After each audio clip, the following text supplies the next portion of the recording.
Chan donated $20 saying, I'm donating for Kataru because I cannot believe you're still using that Tupper gun. You come a long way since that day. Keep dropping those blocks to a world record.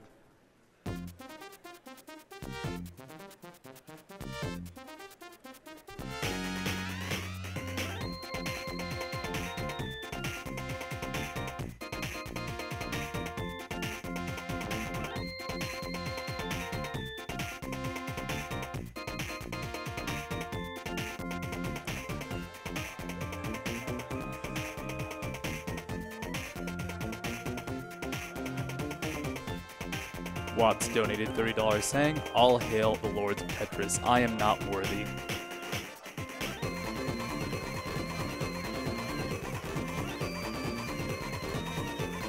Anonymous donated $20 saying, love me some Tetris, put this toward the incentive for Oregon Trail because I didn't even know that was an option.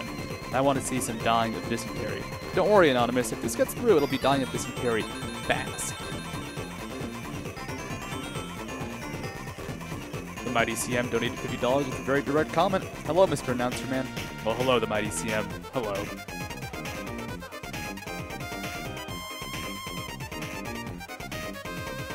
Shoutouts to some table moving action going on live.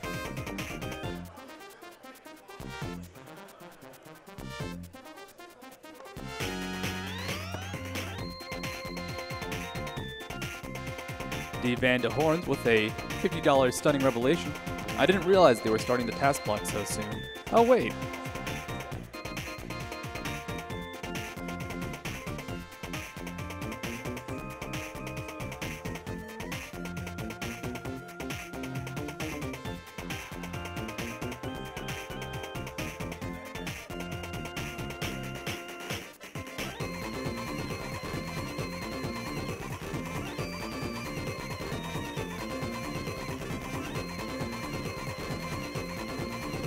$50 from Ruse. Apparently my last $200 donation won't show up for you. So here's my other $50 for an awesome job at SGT. Other 50 people recognize my name. Hype and Zelda Swordless. Well, Ruse, I recognize your name. You're my friend in spirit. Anonymous pointing out problems I also have. I have issues with the easiest of the Tetris games. Watching these fellas annihilate these games blows my mind.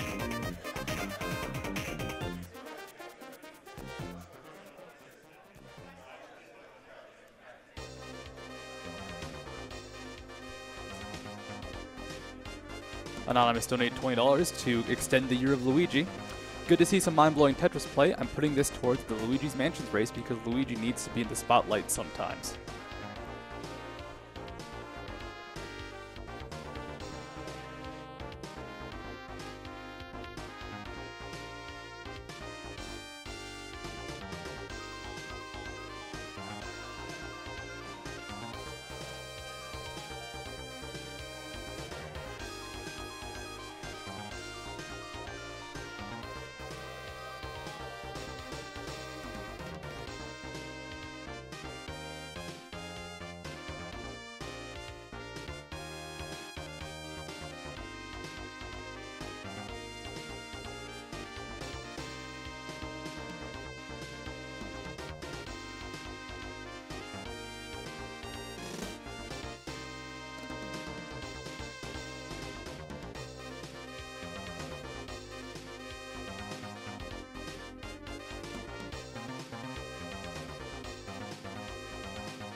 while we continue to get everything set up for our Twilight Princess run by Chaotic Ace. This will be an 80% run.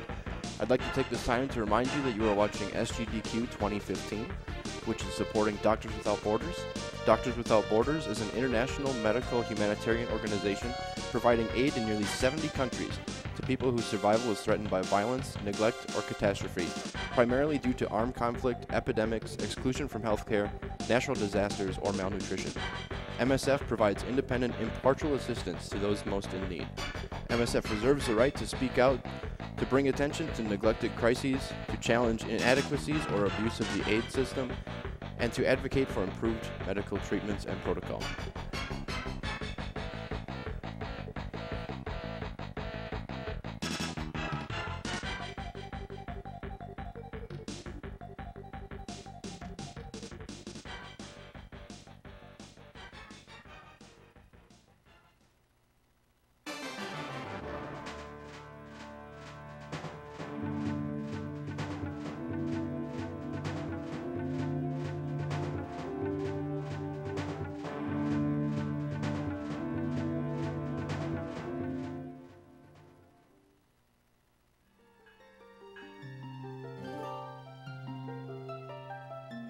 What was that? File name?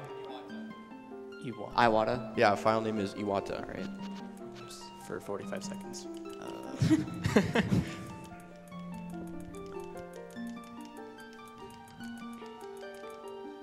Can't find it. All right. Is there a second file name or?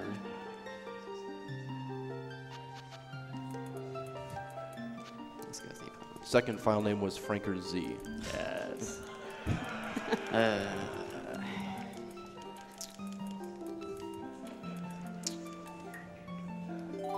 right, are we ready to go? Ready to go? All right, countdown. I can't hear you. You want the countdown from me? I can give it to you. All right, yeah, sure. 3, 2, 1, go. All right, what's up, everyone? This is Twilight Princess 80%. I want to give a brief rundown of what the run's going to be like. But first up, we have a couple tricks that we're going to jump right into. So I'm going to go through here, and I'm going to grab a rock, and I'm going to bring it to a gate. And then we're going to use this rock to clip through a gate. And then right after that, I'm going to do a trick called Back in Time. I'm going to reset the game on the same frame that I void out, and it's going to put me on the title screen. It's going to have me playing on the title screen, and then I'm going to copy the title screen's state to my save file. So first thing to do this, clip the gate. Okay, good. Which gate the gate can swing either way, and which way it swings is random. So there's like a 50-50 chance of being thrown out on either side. I'm going to come over here through this area, and I'm going to make a safety save. Then I'm going to go back to the bridge, and then I'm going to, again, like I said, jump into the void. Well, I'm not going to jump into the void, but I'm going to void out on the same frame that I reset the game.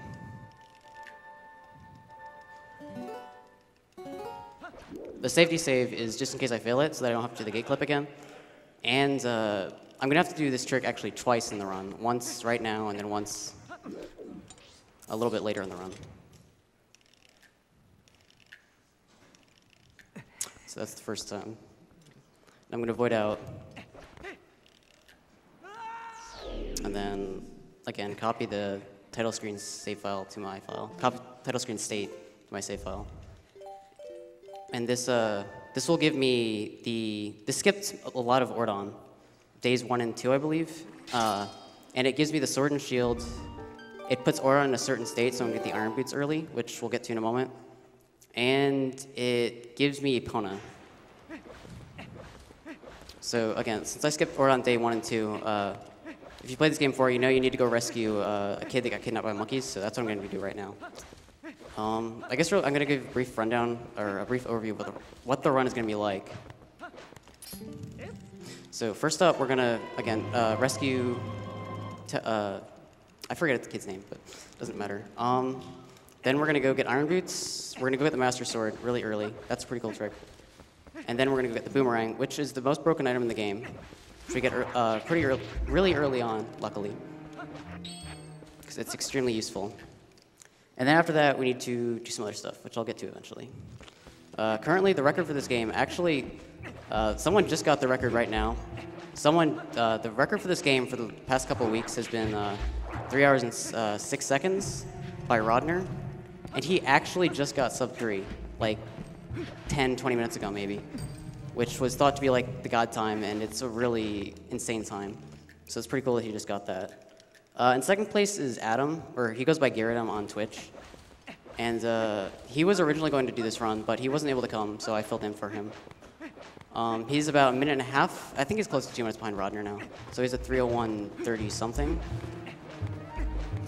I want to say it's a 36. And then my PB is 3:09:40 something, so I've lost quite a bit to that. But hopefully the run will still go pretty well.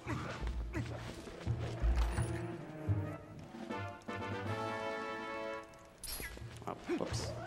That guy can hit you while you're getting that key.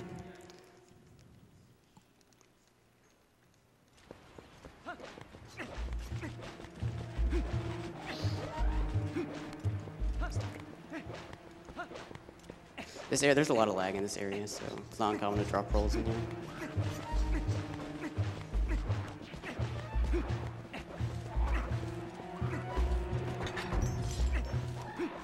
We have a $50 donation from Some Dumb Skis that says, "Can finally afford to donate. Cheers."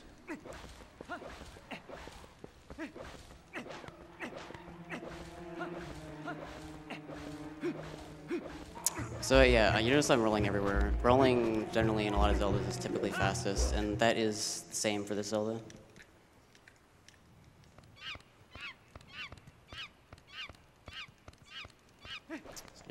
So here's the kid that got kidnapped by monkeys that I need to save.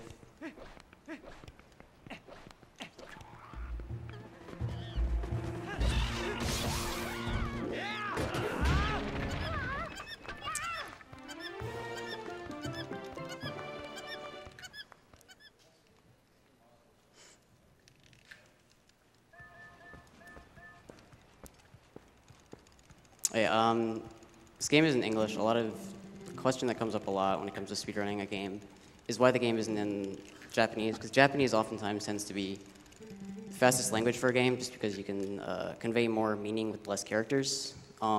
Text in this game, each text box can be cleared in I think 2 frames. Like you can advance the text with one press of the A button and then clear it with the text box with B or something like that.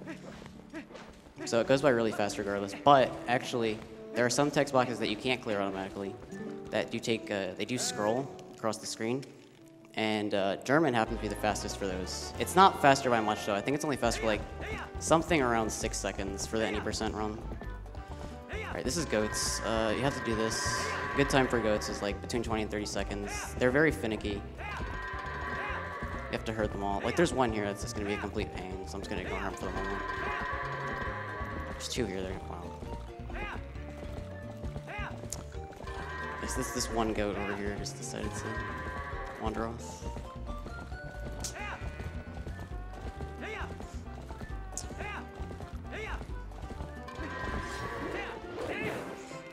Right, that's not too bad. It can definitely go worse. So now we're gonna get Iron Boots because of the trick I did before, which I mentioned, called Back in Time. It sets Ordon's state to a weird. It sets it to a state that it should be at later in the game. And that's going to allow me to get Iron Boots right now. You have to wrestle Bo for Iron Boots. You have to wrestle him twice. What attacks he does against you is random. So how long it takes is very, it can vary a lot. Also, since you're supposed to trigger this at a later point in the game, you're supposed to trigger this outside his house, this text. So it's pretty weird. Just have to keep talking to him, and eventually he'll give me the option to wrestle him.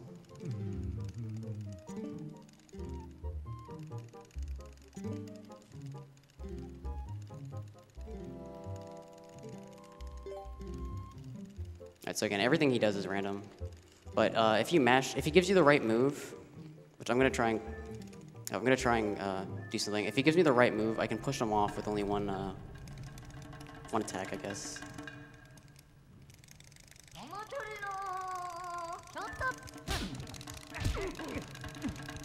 Okay, that was perfect. The second fight tends to be a lot trollier though. But again, it can also be one cycle. If he gives me the right move.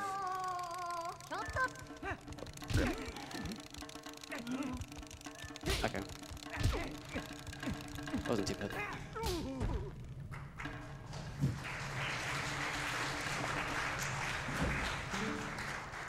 And we have earned roots. It should be like 8 minutes into the run. 8.5 maybe.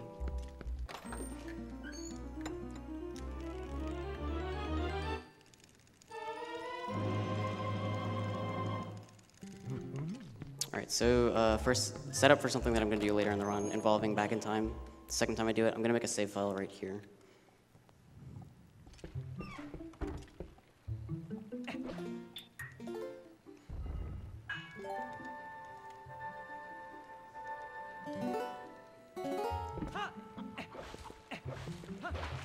I'd like to make an announcement that we just passed $200,000 total raised.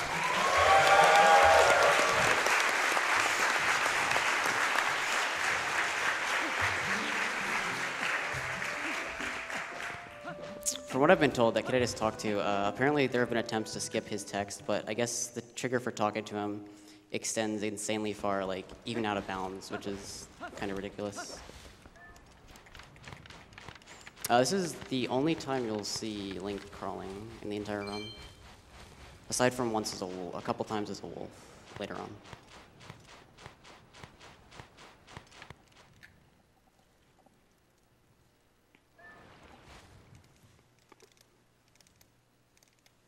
There's gonna be multiple save prompts like this after each dungeon.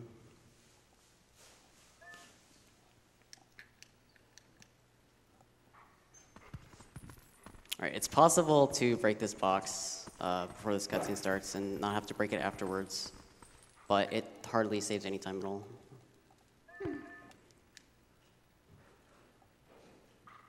Oops.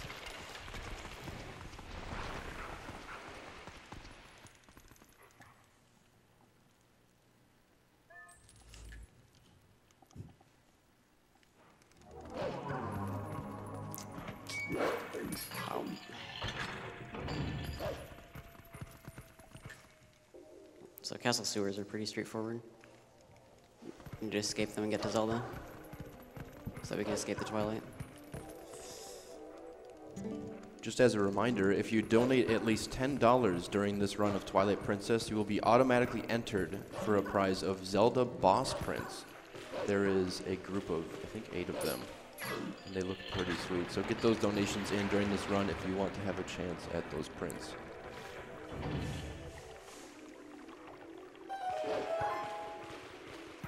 Wolf movement is generally the fastest. So after I get the Master Sword freely gives you the ability to transform between wolf and human. So oftentimes you'll see me transform to a wolf just because it'll allow moving somewhere to be fast. It'll allow me to move to somewhere faster. Although you'll also have to consider the time it takes to transform into a wolf and then transform back to human if need be.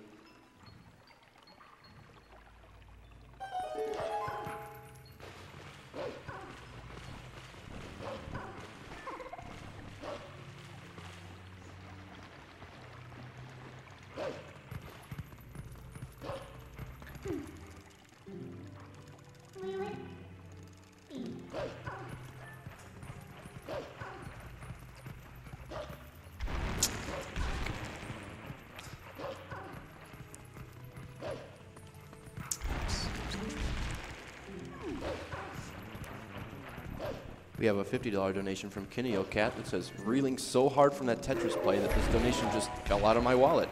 Looking forward to the soothing sounds of that Wolf Link's howls for the rest of the evening. Keep up the great work, everyone.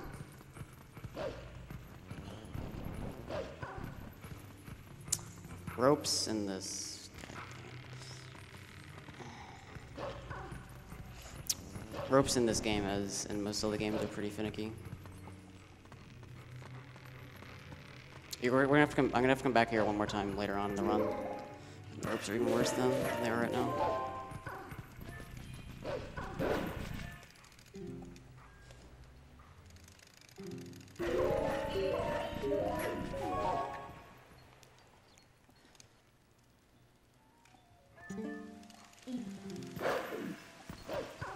All right, so normally I would make a safety save, or not a safety save.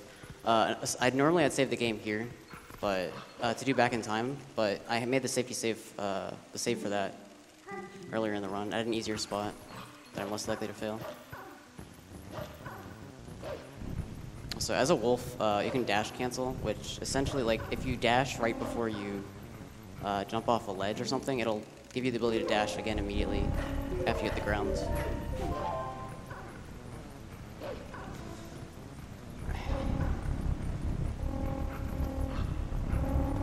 These card arcs can hit you and troll you and keep knocking you down. Okay, so I'm gonna talk to Zelda in here.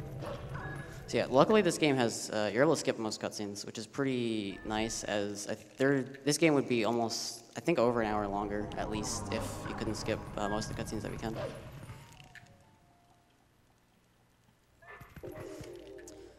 Okay, so I'm out of the Twilight. I'm gonna go back into the Twilight right now, Fair and Twilight, and you're supposed to get the Sword and Shield from Ordon Village. I have the Sword and Shield on my back, but it's not the Sword and Shield that I'm supposed to have right now. And because I got through back in time, the game doesn't actually detect that I have it. So in order to enter the Twilight, again, you need the Sword and Shield. And there's a trigger preventing me from entering it, unless I have the Sword and Shield. I'm going to use this Bublin. I'm going to lure him over to the Twilight. I'm going to put him in a specific position. And then I'm going to attack him at a certain time while he's attacking me. Make him fly into the air. I'm going to do a jump at a certain time while he's in the air. And hopefully fly over the trigger. This is going to abuse a trick that we're going to abuse much later. Quite a bit with the boomerang, which is called the long jump attack. In this game, when you're targeting something, an enemy, or targeting something that's generally is targeting an area that's above ground. Hang on, let me focus on this real quick. I'll explain it after. I get this first try, ideally. Wastes a lot of time if you fail it. You can be finicky. I need to wait for him to be in exactly the right position. Well, not exactly the right position. It's not super precise, but then I need him to attack me while he's in the right position.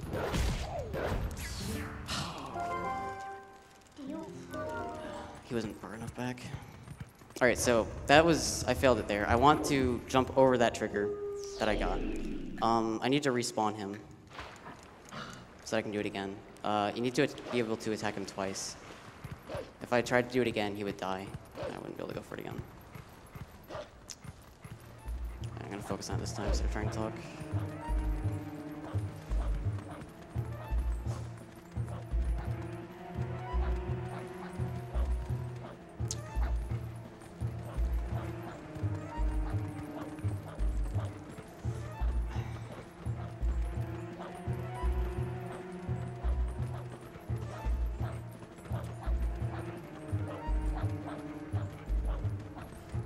Practiced earlier and I didn't miss it at all. Let's try it again. Oftentimes, you can be a bit of a troll sometimes and do this. Just keep attacking him so that you can't push him. If you try and push him when he's attacking you, it's very difficult.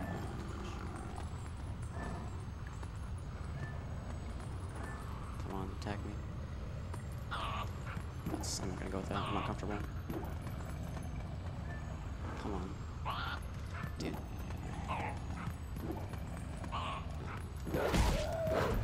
Okay, that was good.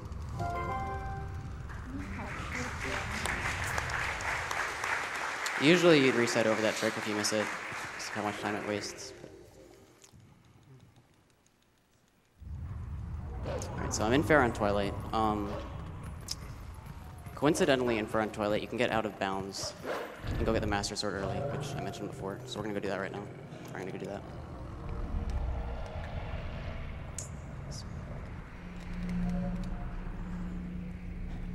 We have $50 from Knights Forever that says, "Shout out to the couch. It's been a trooper."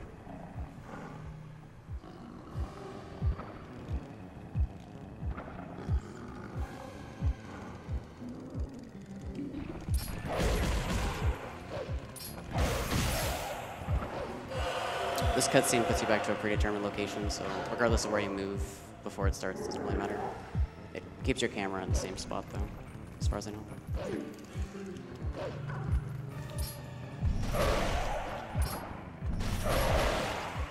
Alright, so there's going to be a lot of messenger fights. These are called Twilight Messengers. These spawn portals that we can use to warp around the game, around the world. That's going to be extremely helpful later on. Actually, not later on. It's very shortly. It's also worth mentioning that we don't clear this Twilight anymore. Yes, that's right. We skipped clearing this Twilight. We only cleared 2 of the 3 Twilights.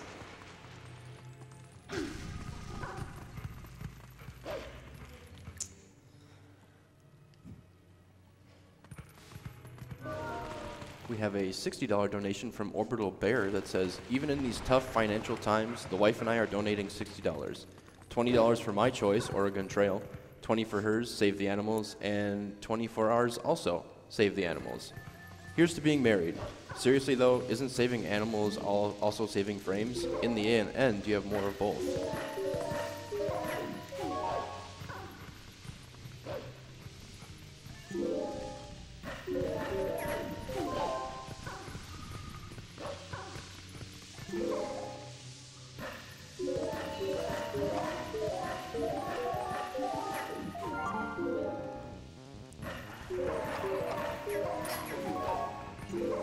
We have $20 from Jazz Raw RZ. This event is amazingly awesome. Thank you to all the runners and everyone behind the scenes. You guys make games 100 times more enjoyable to watch.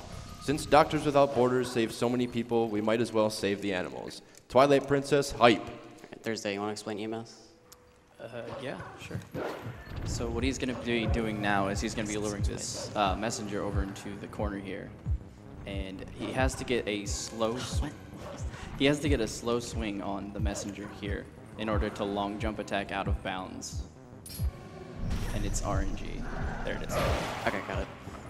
That's good. So that, coincidentally, from where I am right now, I can access the Sacred Grove, which is going to let me get the Master Sword very early on. I'm glad I got that. That's the complete opposite of what I was having issues with before. I was having issues with EMS for this run and not Sword until skip. It sucks because EMS wastes less time if you fail it.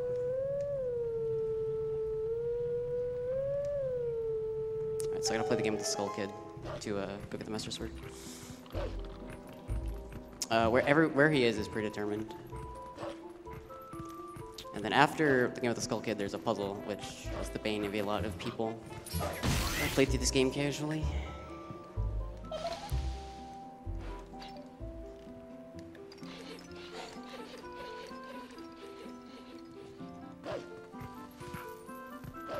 We have a $30 donation from Wings. Twilight Princess, hype. Also, let's get that Pokemon Blue blindfold run. Alright, so 2 of the biggest tricks are out of the way. However, it's not over yet, by far. The big run, the tricks that really suck to fail, they suck when you fail them. They don't stop until about an hour and a half into the run, unfortunately. There's 3 more tricks. There's 3 more tricks that can really suck if I fail them. But they're more spread out than the 2 I just did. We don't collect Zora armor in this game. I mean, in the any % run, you're supposed to get Zora armor. I'm gonna be killing Morphil without Zora armor, so that's gonna be pretty tense, I guess, since you're on a timer. The air meter only lasts for so long, and if the air meter depletes, you game over. And then I also need to enter Lake Bed without Zora armor, which involves being underwater for an extended period of time.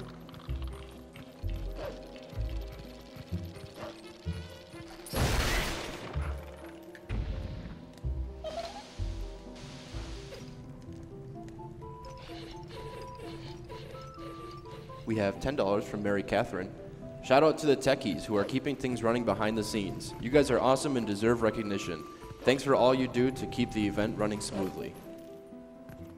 This cutscene can just not start sometimes. It's stupid. I think it only starts when the Skull Kid is facing your direction, like facing you directly.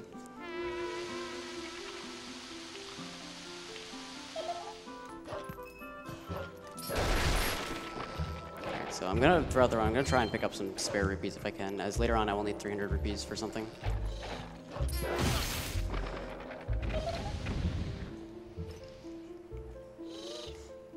Coincidentally, the wallet we start out with is able to hold 300, so that's nice. means you don't need to pick up any upgrades.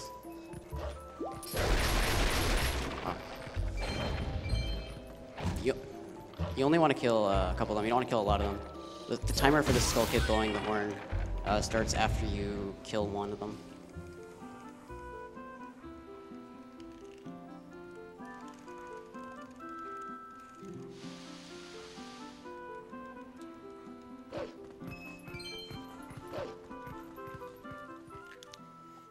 Alright, so here's the puzzle I mentioned.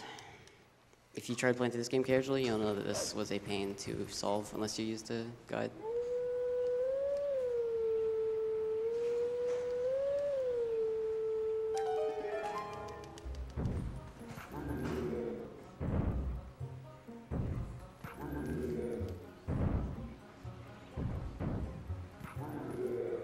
So there's actually a couple different solutions, but I believe this one is the fastest and uses the least amount of moves. And you can actually activate senses while between jumps, both senses, which I didn't know until earlier today. Like that. It serves no purpose, but it's kind of cool, I guess.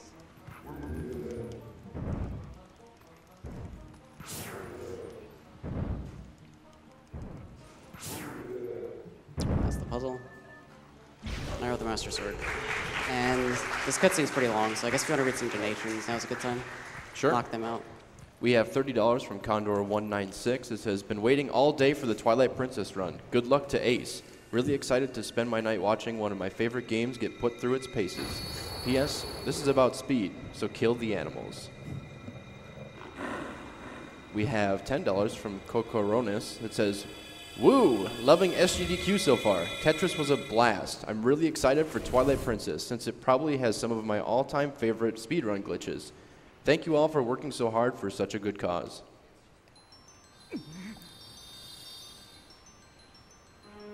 $50 from Dune AZ that says, I've been watching GDQ run since 2014, and every year they keep getting better and better.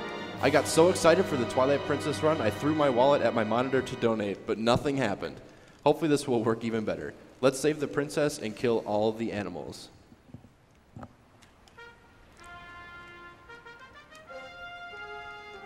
So yeah, I have Master Sword. I want to guess like 24 minutes in, which is pretty bad time. Usually you want to get below 22 minutes. But I failed Sword and Shield skip once, and goats weren't that good.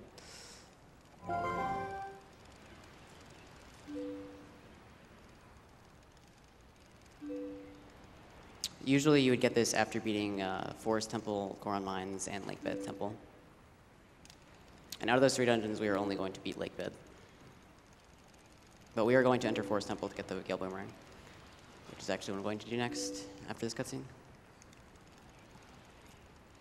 There's a catch, though. I'm not going to go straight to it. I'm going to do a trick. I don't fully, like, I tried working on a good way to explain it, and I don't really have a good way of explaining it, but basically I'm going to do back in time, and then while on the title screen, I'm going to activate a certain fight, and when that fight starts, I'm going to reset the game and skip the cutscene that starts it, and then that's going to set a flag inside the game that will give me a bunch of monkeys at the beginning of Forest Temple, so that I don't need to collect any. I can just go straight to the boomerang.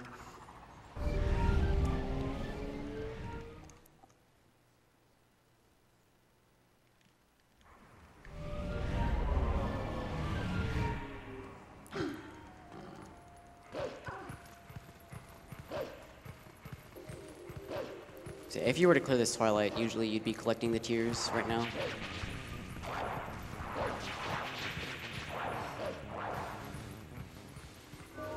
We have $20 from Anonymous.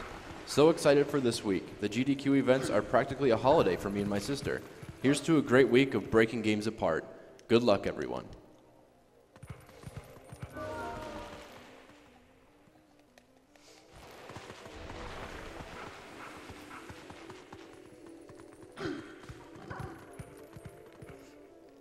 All right, so I'm going to save right here. I'm going to go back and load, so I'm going to save over file 1. Yep. Okay, save over file 1. Then I'm going to load the file that I saved over in the very beginning, and then do back in time again. which again involves resetting the game and voiding out in the same frame. So the game knows it needs to load the title screen, it knows it needs to spawn you into the game, so it does both. Did I save over? You have to get the horse. Horse. Okay. Oops. I saved it. Wow, that was stupid.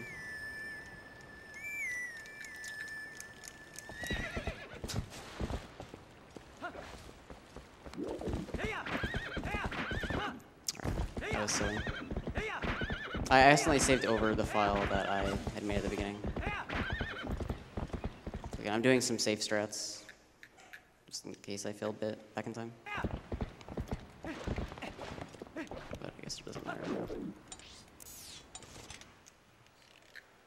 So again, I was supposed to spawn right next to that bridge, or right outside the loading zone by that bridge. All right, so I'm gonna wait out and hit start on a certain point, then load the save file that I saved outside of Bo's house with. I'm gonna hold down start and X right now. Then after a certain point in this cutscene, I'm gonna hit B to soft reset the game. Then as it's resetting, I'm gonna spam start to skip the cutscene.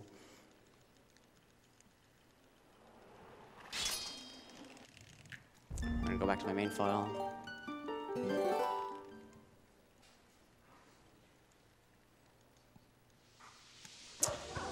And since I have the Master Sword right now, I can just transform to human, then use the lantern, get through this fog, hopefully not void out. Be a little bit safe here.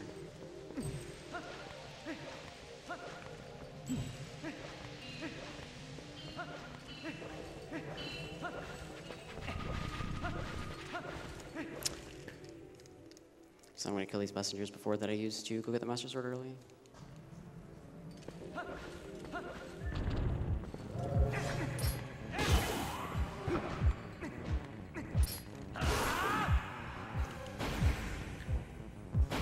We have a $100 donation from Kiori that says, first donation, but definitely not the last.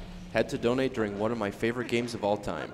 Not sure if the any % route includes the Lineru gate clip, but if it does, good luck and hope you get it on the first try. It might. I'll say that. But this isn't the beginning.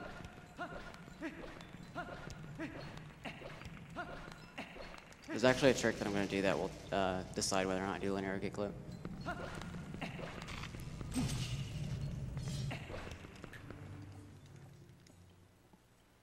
Alright, so I'm in the Forest Temple. Unfortunately, at the very beginning, we've got these two spiders that we need to kill to climb these vines. And they're pretty stupid. I'm gonna use these nuts to try and kill those spiders. The nuts can break on the spider instead of kill them. Apparently, based upon your position, your position decides whether or not it will break or not, but it's very precise. It's not like just stand in a general area and hope that... Okay, that's good. If this breaks on this spider, I can transform to a wolf. Okay, no, that's good. You can transform to a wolf and kill that spider. You can kill both of them, but it's much harder to kill the top one as a wolf.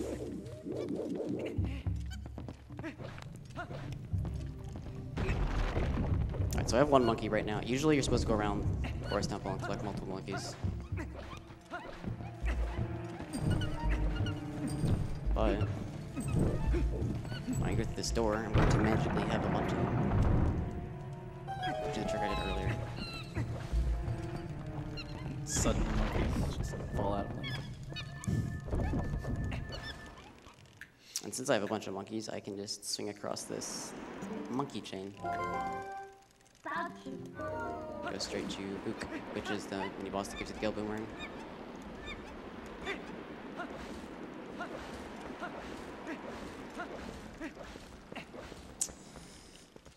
How many, Ook has some, he's gonna jump between pillars and then eventually attack me. How many times he hops around these pillars is random.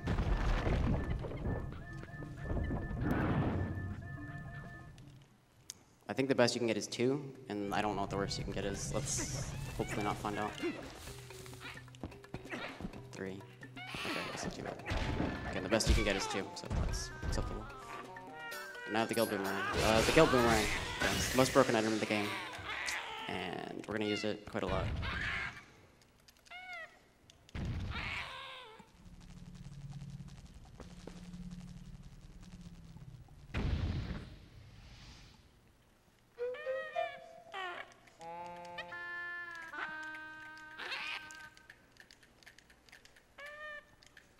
We have $50 from Heli Thumper and Xanter Supper. Great job, guys. Been watching all Twilight Princess runs, and this one looks amazing. Keep the hard work up and hope for the Iron Boot Ganon cutscene.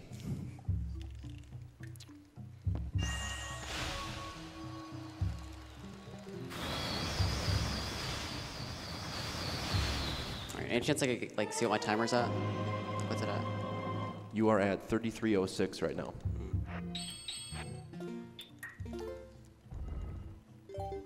Alright, I'm gonna save warp out of Forest Temple. Because escaping normally is slow. And then I'm gonna go do 2 more tricks. Well, I'm gonna do a bunch of stuff, but amongst this stuff I'm gonna do, there's 2 tricks that can be... There are 2 of the 3 remaining tricks that can be really stupid if you fail them.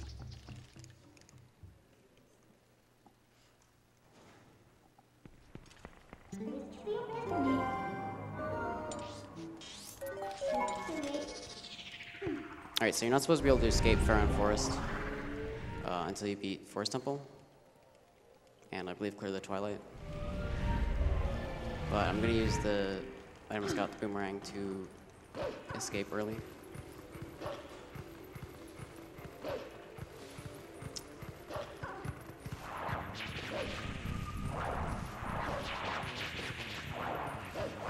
I'm going to use a little setup to set it up. You can do it without a setup, but it's not much faster as long as you set up quickly.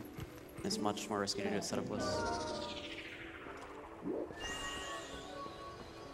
Should be good. It's like getting a little corner there. It doesn't look like a corner, but should be good. I'm going to set 2 targets here and jump over a trigger that's going to prevent me from leaving the forest. Alright, so conveniently, since I have the Master Sword again, like I said, I'm going to transform into Wolf in a lot of places to get places faster, and here is one of them. So you'll see this a lot.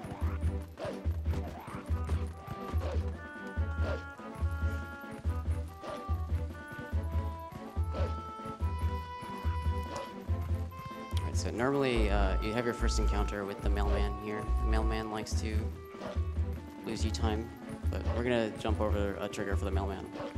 Hopefully skip him. Stay in a certain spot. Then I'm going to throw the boomerang until it's out of bounds. Oh yeah, okay, so the boomerang, I don't think I covered this. The boomerang, when it's out of bounds, you'll get a long jump off of it. You'll also, when it's over a void, so out of bounds is generally considered a void. Or when it's above ground, higher up than you are. Okay, so I'm entering Elden Twilight. At the very start of Elden Twilight, there's a messenger fight, and there's a bridge, except there's actually not a bridge. The bridge is gone. After the messenger fight, there's going to be a cutscene where Midna is like, hey, the bridge isn't here, let's go try and find it. She's going to force me to warp away. There's 1 frame between the 2 cutscenes of the messengers dying and Sportal pawning, and then Midna telling me, hey, we need to go find the bridge. And during that frame, that 1 frame, I'm going to try and jump into the void, so that way I don't have to backtrack here later. Because if I'm forced to warp away, so I'm gonna kill these guys. Okay, I'm just gonna mash for it. It's 1 frame, so hopefully I get it. If not, it's no big deal.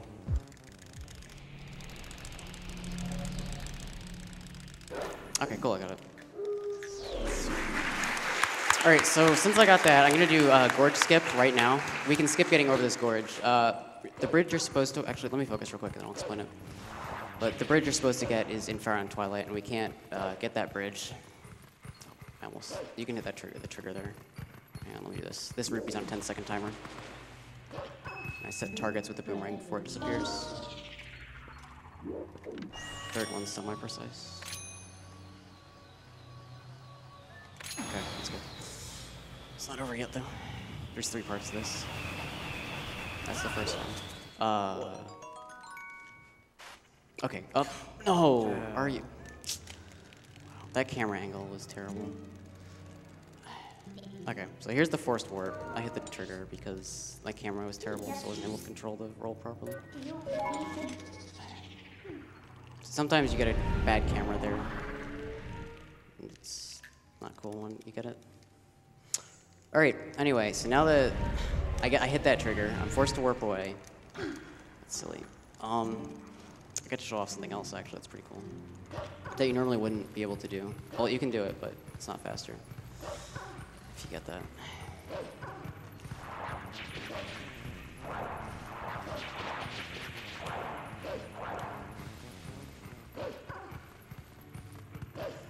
Let's have this again. We have a $100 donation from Suchi that says, all for a good purpose.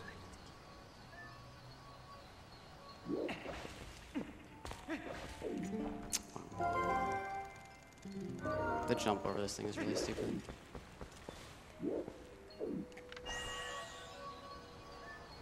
Should be good.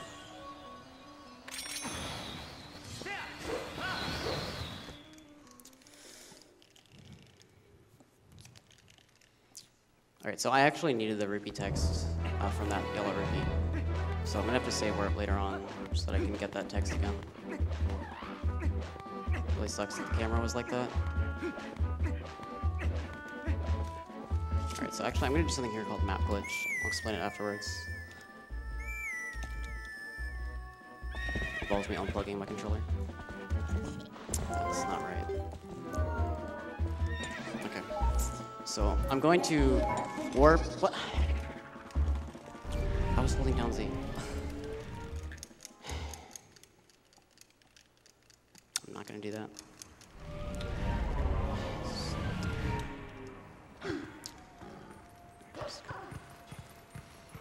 I'm not gonna do that again.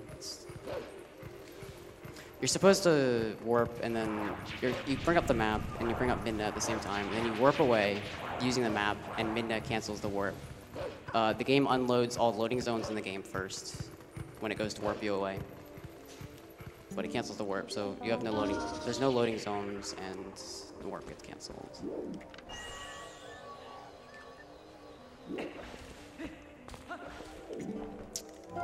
This is really bad.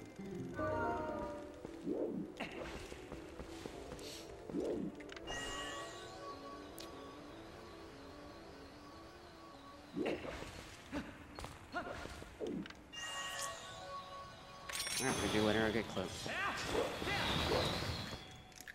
What I was gonna do, I was gonna put opponent out of bounds, and then I was gonna ride around the gate instead of clipping through it. A gate that.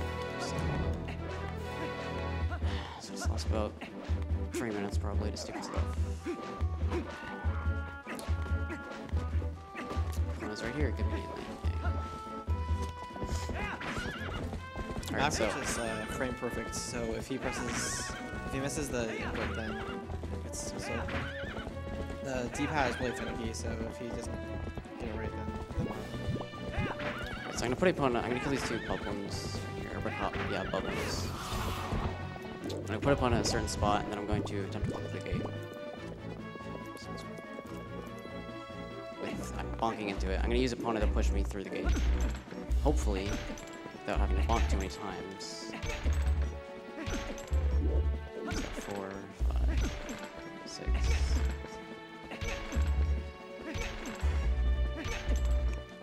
This is random. Okay. 10-ish. I wasn't counting exactly. Alright, so another trick that can be stupid is pillar clip. Again, I mentioned I have to enter. I'm not getting the Zora armor, so I have to enter lake bed without the Zora armor. And I'm gonna do that right now. Attempt to. If not screwed up, like everything else so far. I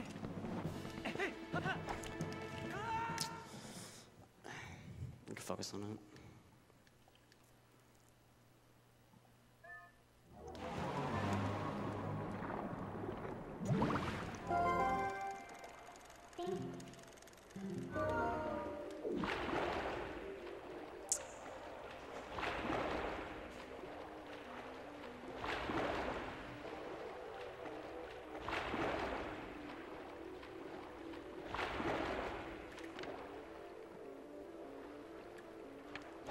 This looks okay.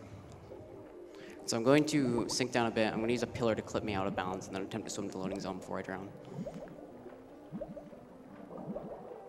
Oh my god. This work. It's too early. Guess I'll make this work.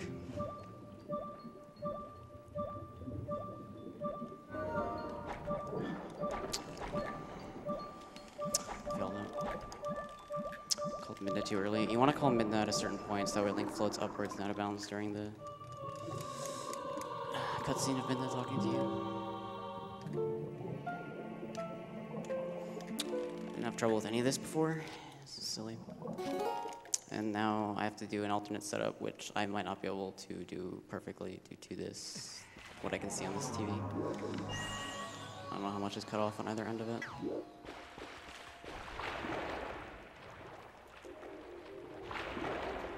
I haven't done this setup in a while.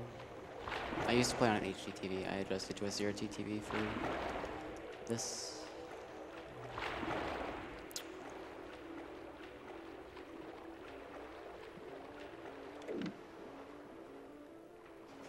Looks okay.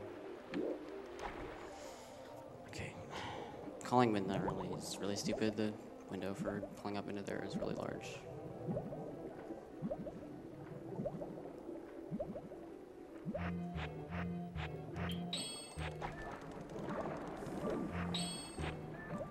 Okay, that should work. It's early again. Oh my god.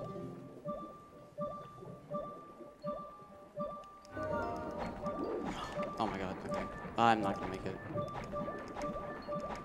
Please make it. It's not gonna work. Oh my god. Oh my god. That's stupid. That was not good at all. Alright, I'm gonna save war. Since I don't have Zora armor, the game is gonna put me up inside the temple. Wasn't having trouble with much of any of this really at the beginning. Or earlier, just EMS, which I got first try. Everything else is stupid.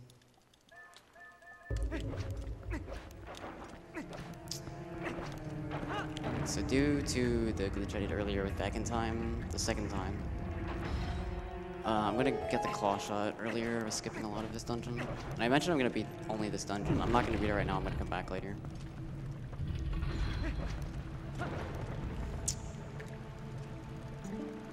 I'm gonna do some jumps with the boomerang to skip needing bombs in this room.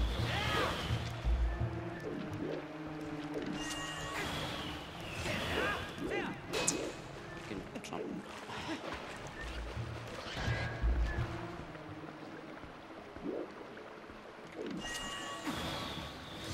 You can jump up onto this without climbing it. Climbing is slow in this game.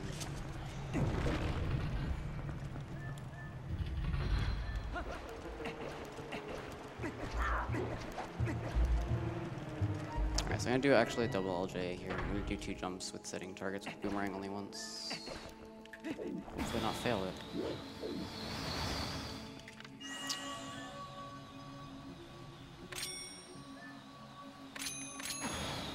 Skips having to do a lot of leg bit.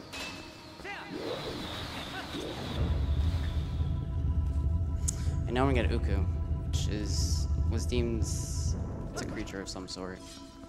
It was deemed a man chicken. You'll see why in a moment. I'm gonna use Uku later in the run to steal bombs from someone.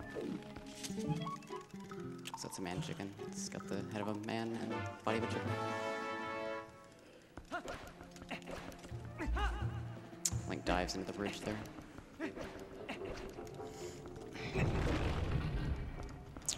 So I'm heading straight to where the claw shot mini boss is.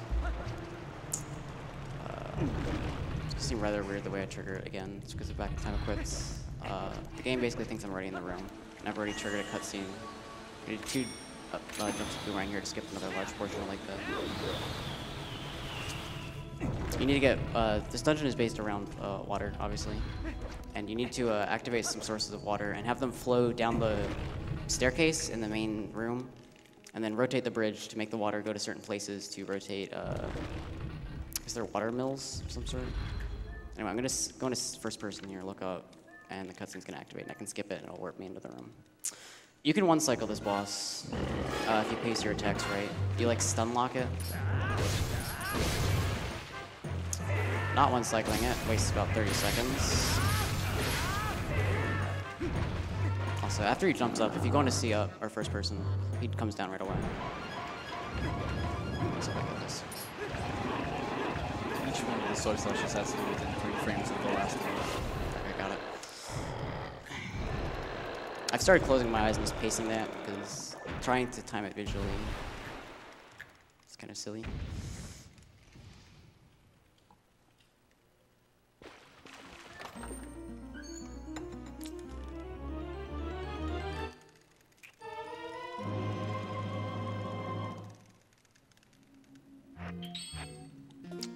Say warp out of here. And then I'm gonna warp out using Uku, or the man chicken. Uku allows you to warp out of the dungeon and then warp back to it whenever you want. Although only for the dungeon that you obtained it in. And you cannot warp out using it in boss rooms or mini boss rooms, so that's why I did a save warp first.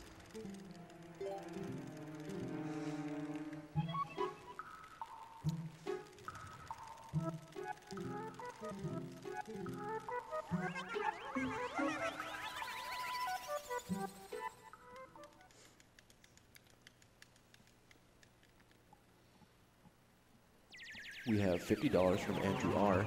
Have to donate for the first Zelda run I've ever caught live for any GDQ. I'm super excited to see the rest of this run.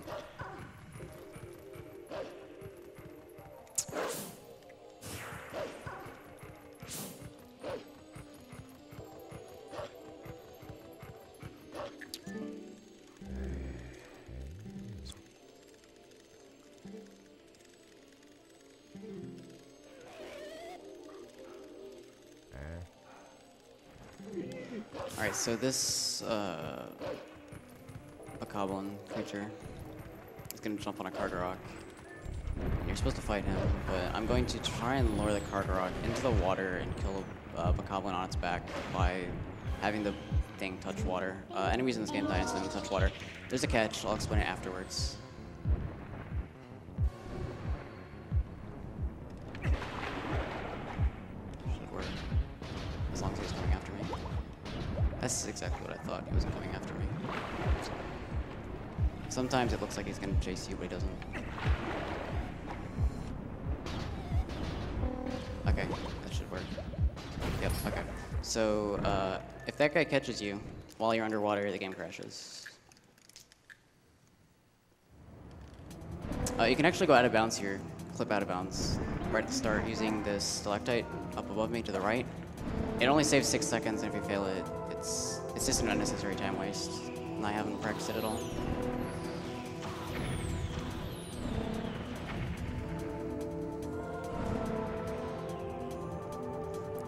We have $50 from Navi132 that says, "Hey, listen! Had to donate for one of my favorite Zelda games of all time.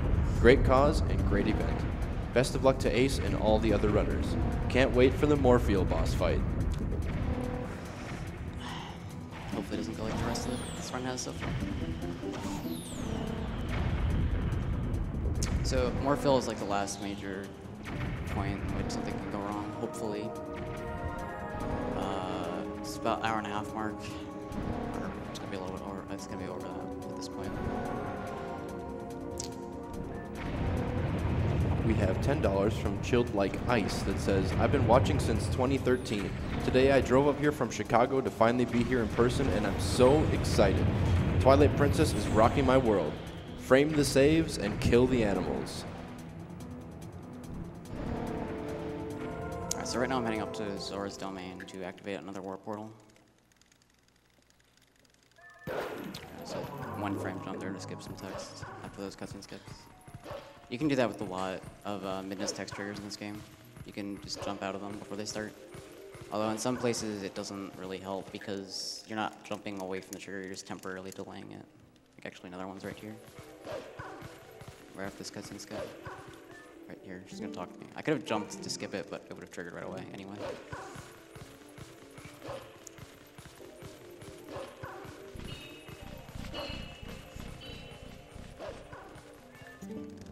We have $50 from Din's Fire. "Thanks for all the wonderful runs, guys. And Chaotic, don't worry about this run, man. You're doing great." Thank you. We have $30 from Sammy Lawn Chair. First time viewer, Tetris blew my mind. Blindfolded Pokemon Blue, yes please. Save those animals.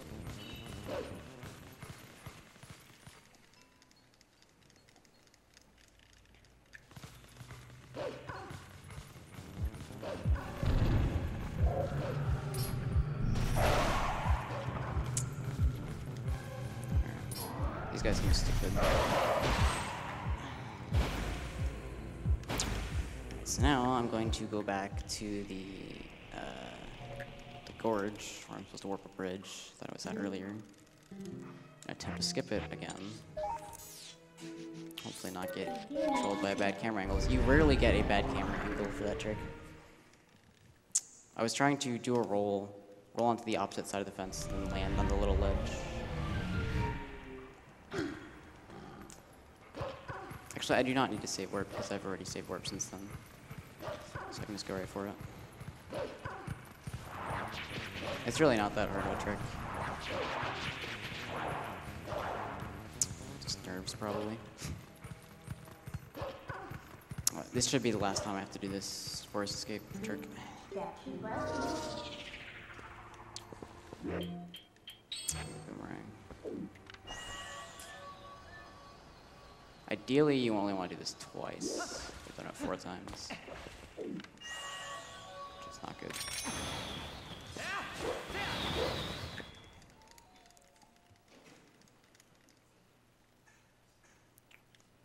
Ideally 2, generally 3, if you miss Gorge Wood, which I got, and then blue.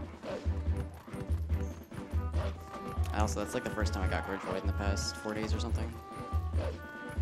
You can time it, and actually a lot of people have started timing it. I haven't put in the time to learn to time it yet. But still, it's only 1 frame, so it's really not, and you don't have too much to go off of as far as visual cues go. So even if you do learn to time it, it's still not consistent for really anyone yet. Now we unskip one more time.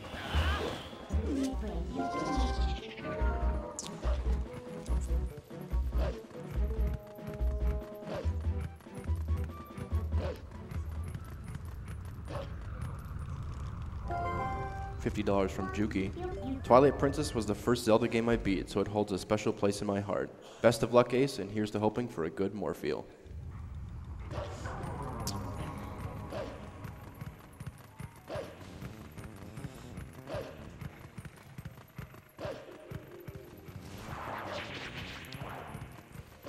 Alright, so again, there's 3 parts. I need to get on the fence, get over the fence, I need to get to a certain point, and then I need to jump across the gorge.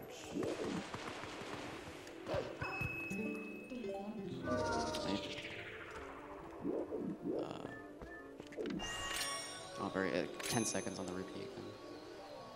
That's good. Please don't give me back camera this time. Okay, this will work. Alright, thank you. Okay, so now if I get to the right spot, this can be stupid. I can void out easily. Okay, I got in the right spot. Now I have to jump across. I was having issues with this earlier, which is stupid. Thank you. Okay, got that. It's really not that hard of a trick. I should have gotten it before. A little bit disappointed about that, but whatever.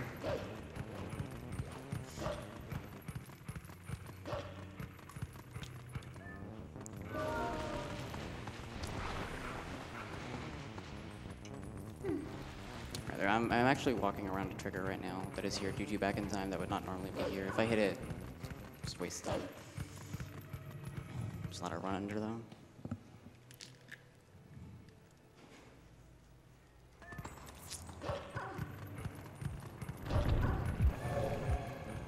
We have a $30 donation from I Am Error. It says, shout out to Chaotic Ace and his awesome Twilight Princess run. Never seen this particular Zelda run before. Good stuff. Good luck to all the runners and many thanks to the behind the scenes guys. Much love, you all rock. Alright, so this is the 3rd Twilight we're going to. It's supposed to be the 2nd, and it's the first one we're going to clear.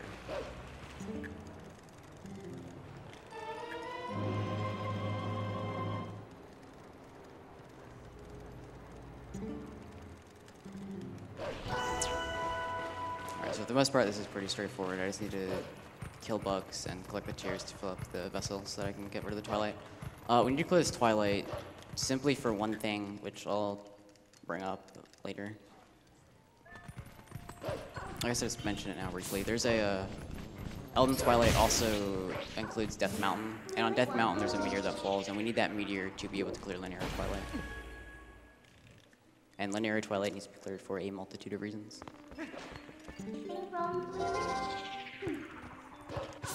These bugs are very annoying.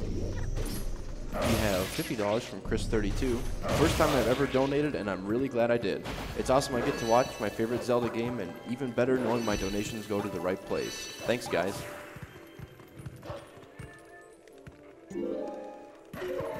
We have $50 from MN Golden Eagle. So glad to see you guys here in the Twin Cities. Excited for another round of games done quick. It never ceases to amaze me how fast you guys manage to break these games. Good luck. Oh yeah, by the way, you might have noticed I did a side hop into the well there. You're not supposed to be human in the Twilights, so you're just kind of able to do that. And I'm able to do, be human since I have the Master Sword.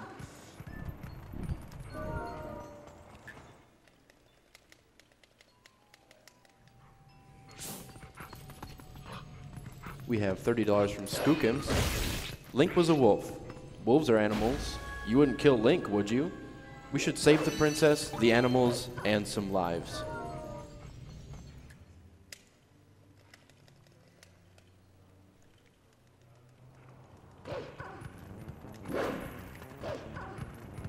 $30 from Booga that says, here's my first donation on this SGDQ. Always love these marathons, and it's better each year, so it's only fair that I raise my donations. So take my money. Also, money goes to Mega Man X3 low percent because it's painful and fun to watch. Every bug kind of reacts to movement in a different way. So I just kind of want to figure out what works best in terms of killing it quickly.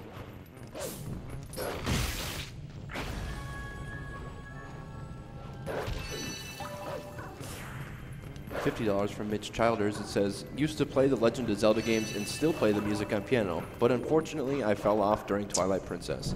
Here's to seeing what I missed and helping a good cause. Unfortunately, you probably won't be seeing much of what you missed. In this game, since climbing ledges is generally pretty slow, I'm going to do as much as I can to try and skip climbing ledges. Usually, it doesn't save that much time, and trying to skip ledge climbs, oftentimes, if you fail something that skips climbing ledge, oftentimes you lose more than it would save way more.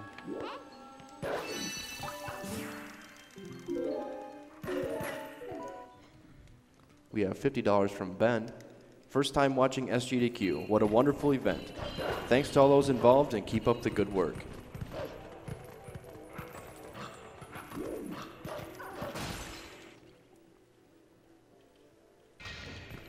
Right, so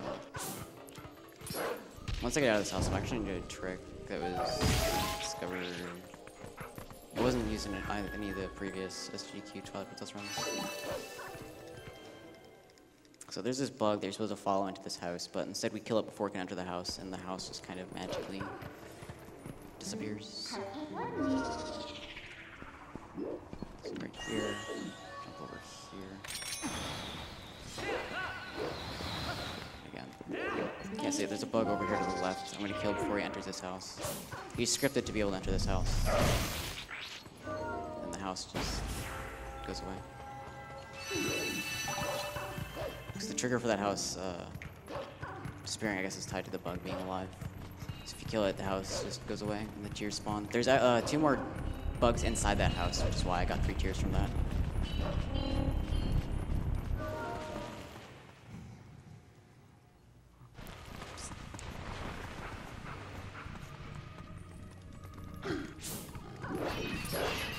We have $15 from A Pig That Flies 181. Good luck on your TP and Wind Waker runs, Ace. Let Thursday and Choco Emo decide where this money goes, as long as it's not towards saving those pixelated animals. Just think, letting them die means we get to see Chrono Trigger 3 frames sooner. Generally when you go for rupees, you want to skip their text. because their text takes time. You can skip the text by side hopping into it.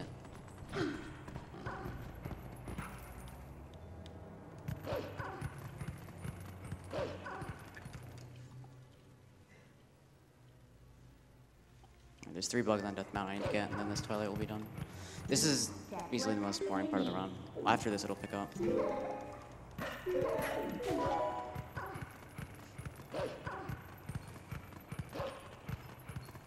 But luckily, there's not many cutscenes to go along with this.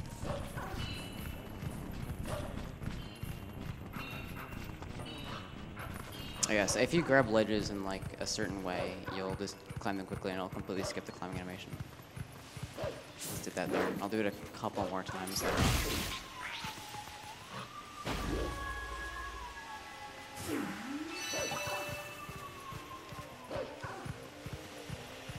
We have $100 from Tice.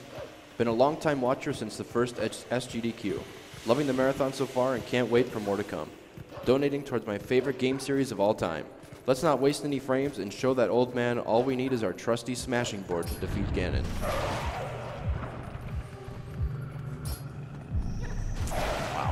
Sometimes the messengers list completely not notice you. Like this one over here that needs to... You don't want to attack them when they're too far apart, because sometimes Link won't make the jump. If you leave one alive, the one that is alive revives the other two.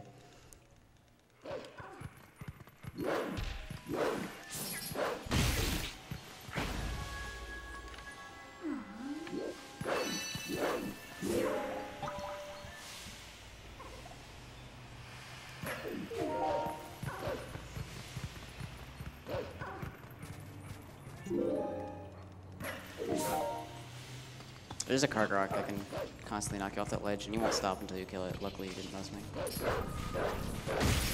Okay. So this is the last tier in this Twilight.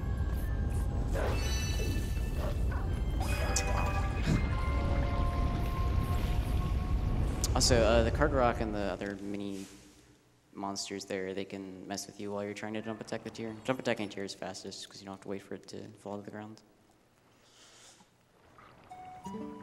Alright, so I mentioned a meteor before, and I need to...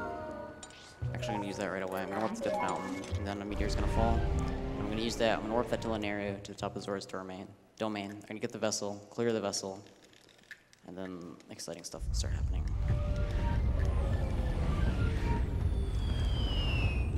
Yeah,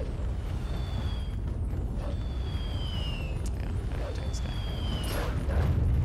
I don't like this Goron.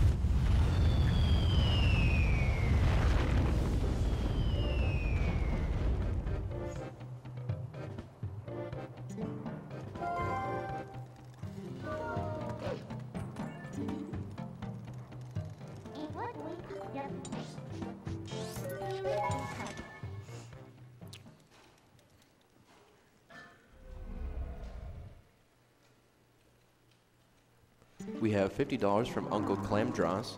I'm a huge GDQ fan. Been waiting all day for Twilight Princess to be run. Thanks to everyone for such a great stream. I don't have the vessel yet, but I can kill this bug. It just so happens to be faster to kill it now. If you would not mess with me. That was stupid. Please work. Okay. You can actually skip this cutscene. It's a little bit faster, but there's something about it that I don't like doing. It only saves a few seconds though, so it's nothing too major.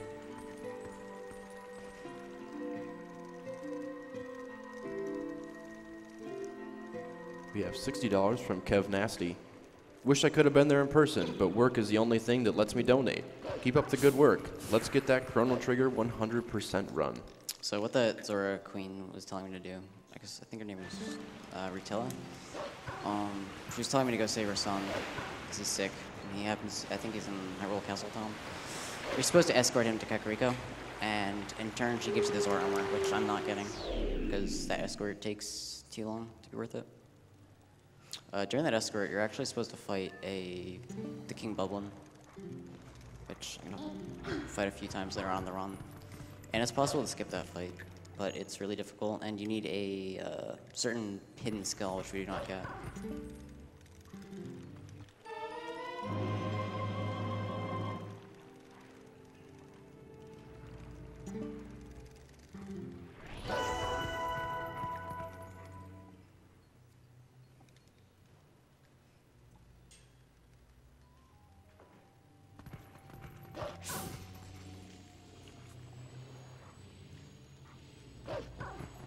We have $50 from Trax McRailway. It's a really cool thing you're doing, and it's also cool to see the knowledge of the game's level design and engine that you need to pull this stuff off. Keep up the good work. It takes about, I want to say 10 minutes to clear this Twilight. There's nothing too exciting going on.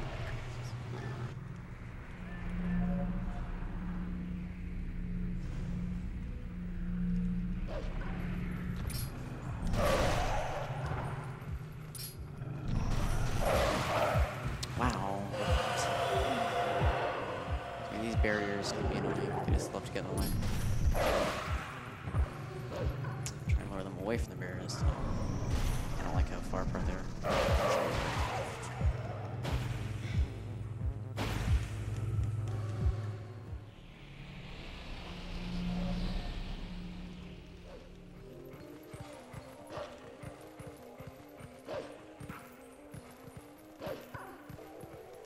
We have $50 from Anonymous.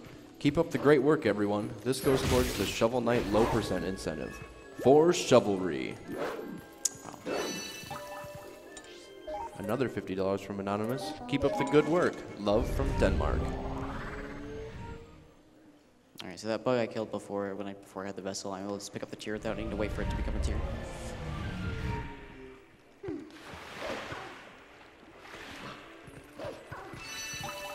You know, it's might have noticed. You don't need to be touching a tier to get it. You just need to be within a certain radius of it.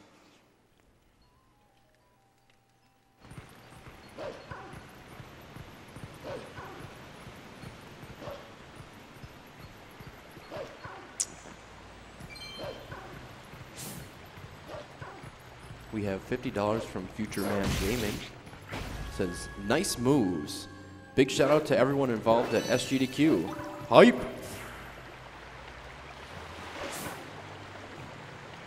These bugs are easily the worst. Yeah, they're very hard to hit.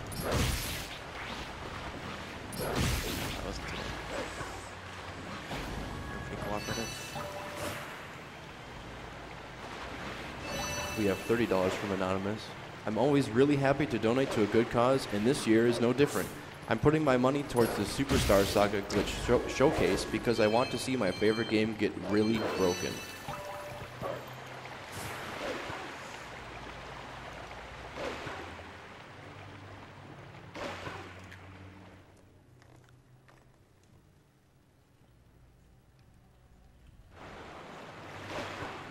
$50 from Pyrocaster.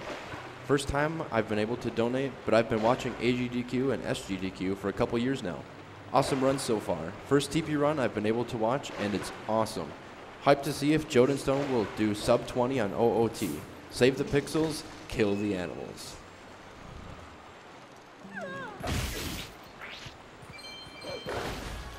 Getting a lot of rupees.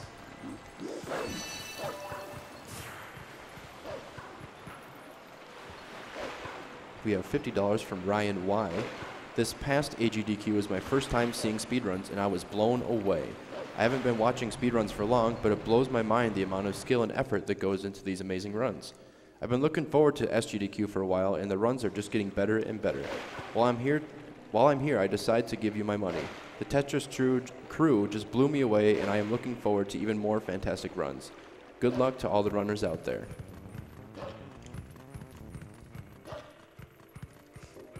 We have to go really far out of our way for this one bug that happens to be in Castletown. Although, while we're on the way there, we're gonna kill some messengers that I'm gonna kill some messengers that open up a portal, which allow us to get back there quickly in the future.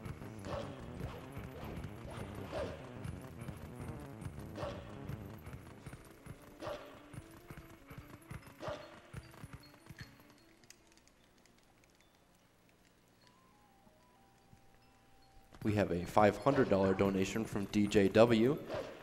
Great event. Looking forward to the rest of this week, and good luck to all the runners.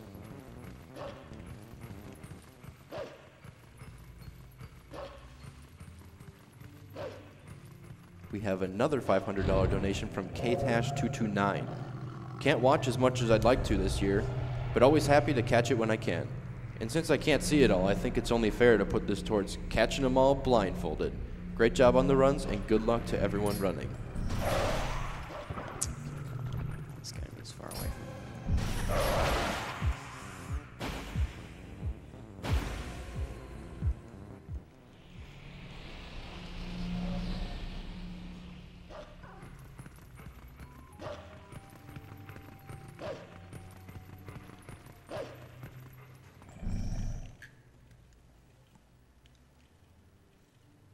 So again, I came all this way just for one bug.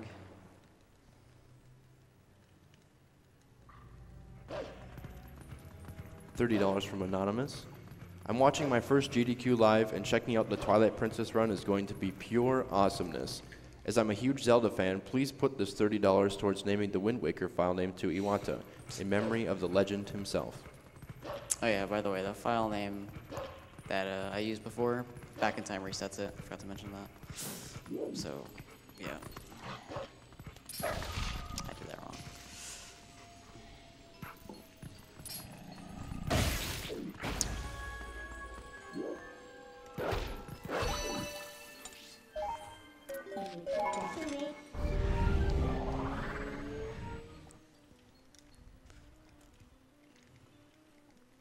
We have $30 from Nureru that says, I ask you, what is more important? The lives of some animals that have helped you so much in your journey, the lives of some animals who, by teaching you wall jumping and shine sparking, assisted in the sound defeat of Mother Brain, or about 10 seconds worth of frames. Save the people, save the animals. I had no idea where that thing was. It's worth noting, I guess, if a bug lands in the water, it takes longer to pick up a tier, so you don't want that. But oftentimes you don't really have control of it. You just want to kill the bug as quickly as possible and hope that it lands on ground, solid ground.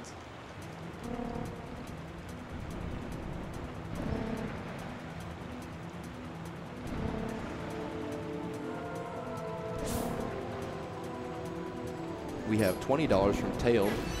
Called in a week from work. Been watching since the Yoshi's Island run and running off roughly 5-ish hours of sleep as of now.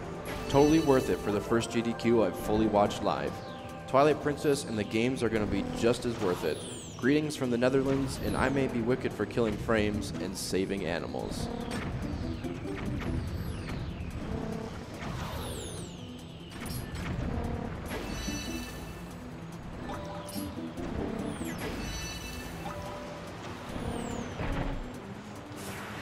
There's 2 more bugs to kill. The final bug happens to be a very unique bug. It's supposed to be the last bug you kill, but I haven't cleared Fine Twilight. I'm not going to, but...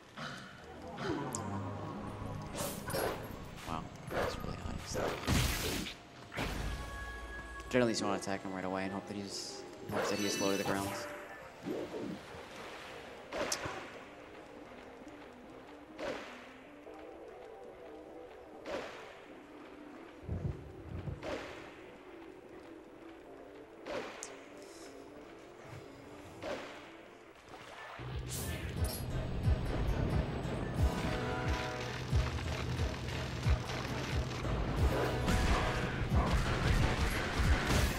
You can stun the bug and get 2 grabs on him earlier than you're supposed to. I'm gonna try and do it. You want to attack him when he comes to attack you, just the right time, and then jump attack him again before he flies away.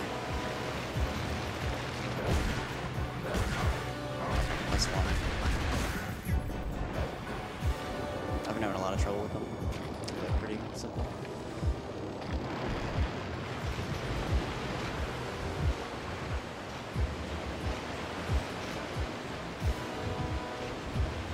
Yeah, his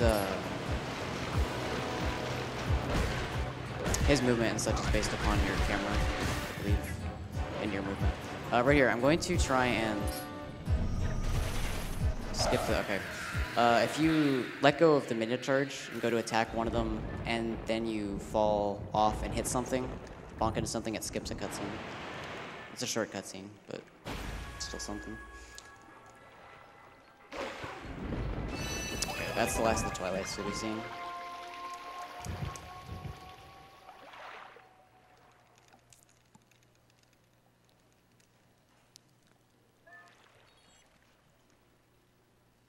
Alright, so I mentioned earlier with Oku, you can steal bombs. I'm going to go do that right now, actually. Because I need bombs for some stuff I'm going to be doing. Also, I'm going to use a Howling Stone. You need the hidden skill, the final blow, or ending blow, I guess, to kill Ganondorf. If you get to the end without it, you pretty much just can't kill him, you soft lock. I mean, you can save warp and then go get it and come back, I guess. So yeah, you don't want to forget that. There have been people who have forgotten it occasionally. It's not a very common thing, but it has happened. Thursday, didn't you forget that once? Twice. Oh, okay. I know Venick forgot it once too. It's really nice when you don't notice until you're trying to kill Ganon. Yeah, you go to do the final blow, and it's like, Oh no. I forgot this. I can't finish it. So yeah, I mentioned you have to get the final blow. I'm gonna use the Howling Stone to spawn a wolf by Hyrule Castle, or Castle Town. Usually you would get it automatically outside Forest Temple, but only if you clear the Twilight, which I did not do, and I'm not going to do. Just ends up being faster to do this.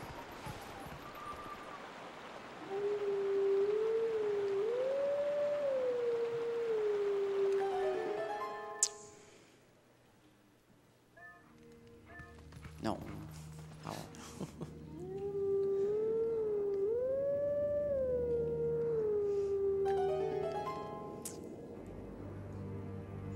Yeah, it's a pretty lengthy cutscene. It's not too long, but you can squeeze some donations in if you want.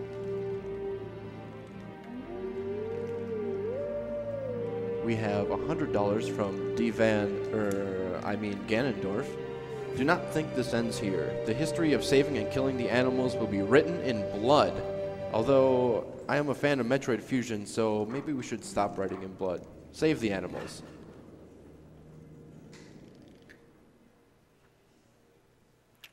Right, so I'm gonna steal bombs from this lady here. I'm gonna rent the bomb bag from her, and then I'm gonna use Uku to warp away, and it lets me keep the bomb bag. Go first in to save her.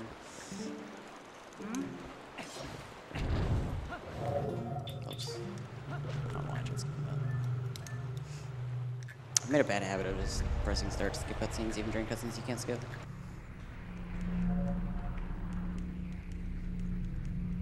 We have $10 from Zelu. Hey Ace, just want to say you're doing great. Still salty about bopping me by a second and wish I could be here to put less stress on you, but glad to see you're holding out here.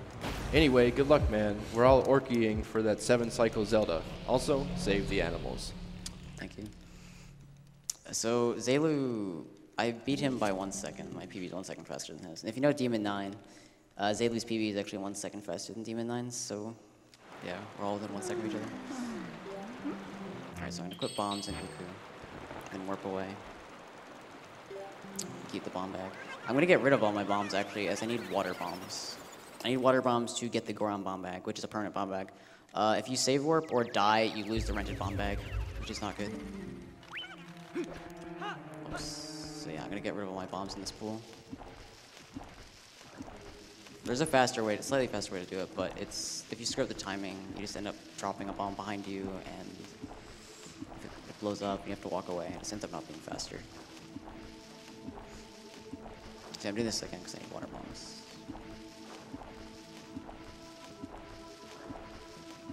For a couple of reasons, actually. Not just the one that I already mentioned.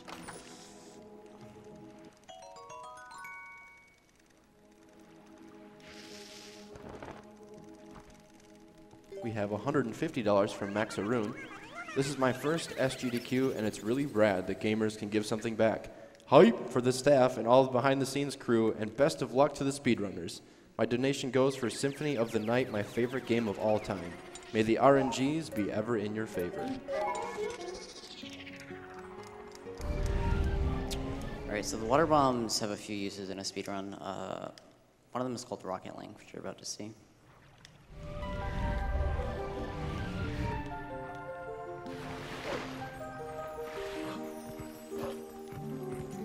Hopefully it's the only time I do it. I might end up doing it later on in the run, which would be bad.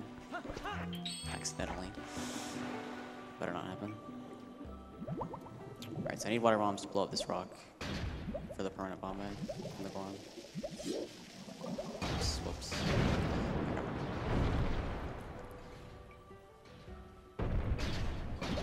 So this is Rocket Link right here. I'm gonna pull out a water bomb, then unequip iron boots, and let go of the bomb after a certain time. I'm just gonna shoot up to the top to equip normal bombs.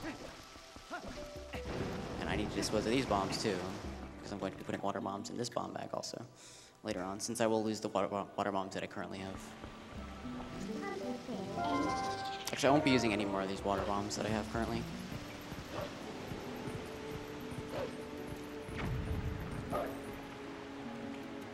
Right now I'm gonna head to Snow Peak, and I'm gonna do a trick I failed earlier, hopefully not fail it this time. It's really not that difficult. And unplug my controller, hold down 2 buttons, and it should register both those buttons being hit when I plug it back in.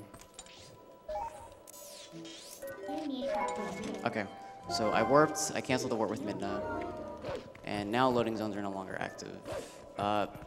Something I didn't mention earlier, actually, Back in Time skips the ability to get the fishing rod.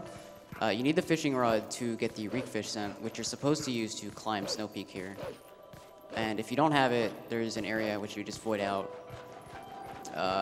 Using map glitch removes that since it's a loading zone. And I can just climb Snow Peak without it. The catch to it is that I need to enter a loading zone to proceed away to continue climbing Snow Peak at a certain point. I'm actually going to use a Howling Stone to re-enable that loading zone. If I was to try and use the loading zone without using the Howling Stone, I would soft lock. This mountain is weird to try and climb.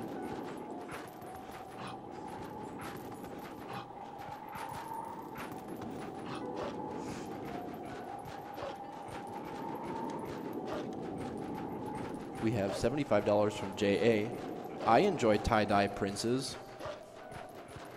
Oh yeah, it's also the glitch I just did, map glitch. It is not. Please hit that. It is not in the Japanese version of the game, so that's another reason why the Japanese is not faster, and it saves about 20 minutes, I think.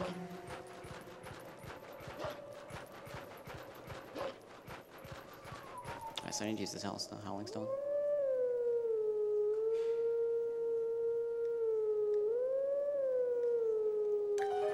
Then I'm just gonna leave instead of howling again.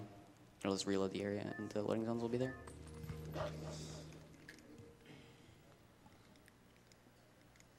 Alright, so the whole point I'm going to Snow Peak is just to get the ball and chain. The ball and chain we need for Lance.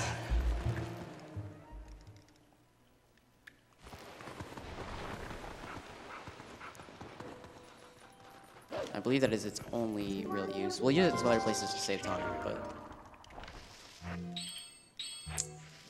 not the main reason to get it. Alright, so right here actually, there's a thing you can do. There's a messenger fight coming up. You can skip it. I am not going to skip it. Just keys control you.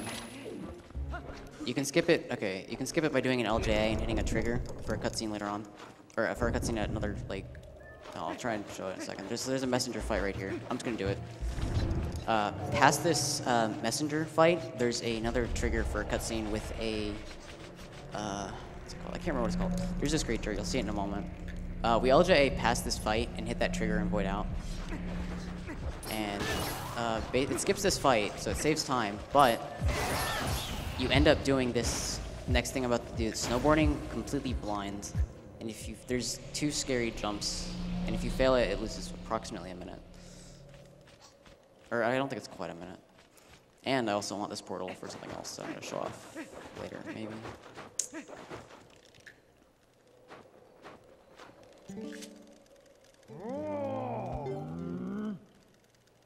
Yeti, that's what it's called.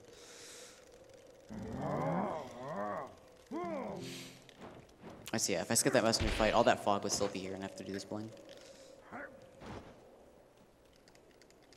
Snow Peak is pretty quick getting the ball and chain. I should only be in there for like 2 or 3 minutes.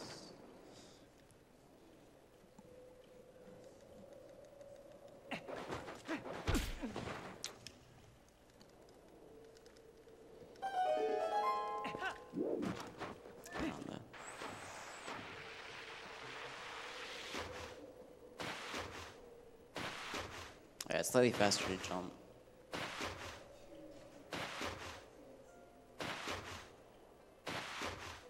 We have $50 donation from Scald. You got a purple dollar, but it won't fit in your wallet now. So let's put it towards Oregon Trail. Yeah, if you get a rupee in this and if it's too big, like if, let's say I had 250 rupees, my wallet can only hold 30. I mean, if I had 251 rupees, my wallet can only hold 300, not 30. If I was to get a purple rupee, it would not go into my wallet. There would be text box saying, let's put this back. Your wallet can't hold it. Not exactly the best feature. Alright, so this jump right here would be scary if I was doing it blind with the fog still here. That one. I'm really inconsistent at it, so didn't want to use it. We have $50 from Hornlitz250. Good luck, Ace, on the rest of the run. I unfortunately couldn't make it to cheer you on in person this marathon, but oh well, maybe next marathon. Anyways, keep up that chaotic pace. Thank you. Alright, pick up these hearts because Snow Peak can be a little scary.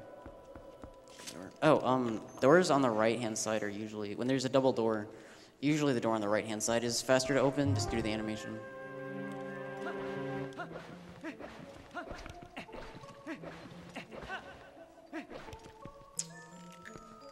So right here, I'm going to do an LJ8 across this gap. And I'm going to hook shot up to this floor.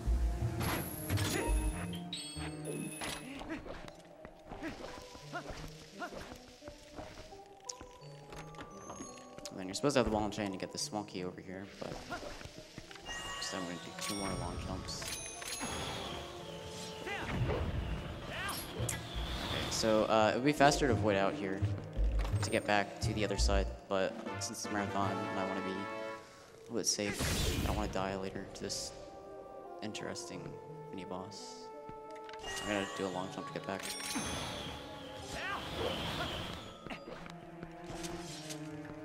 Right here, for whatever reason, you can just go to the floor. Do it right.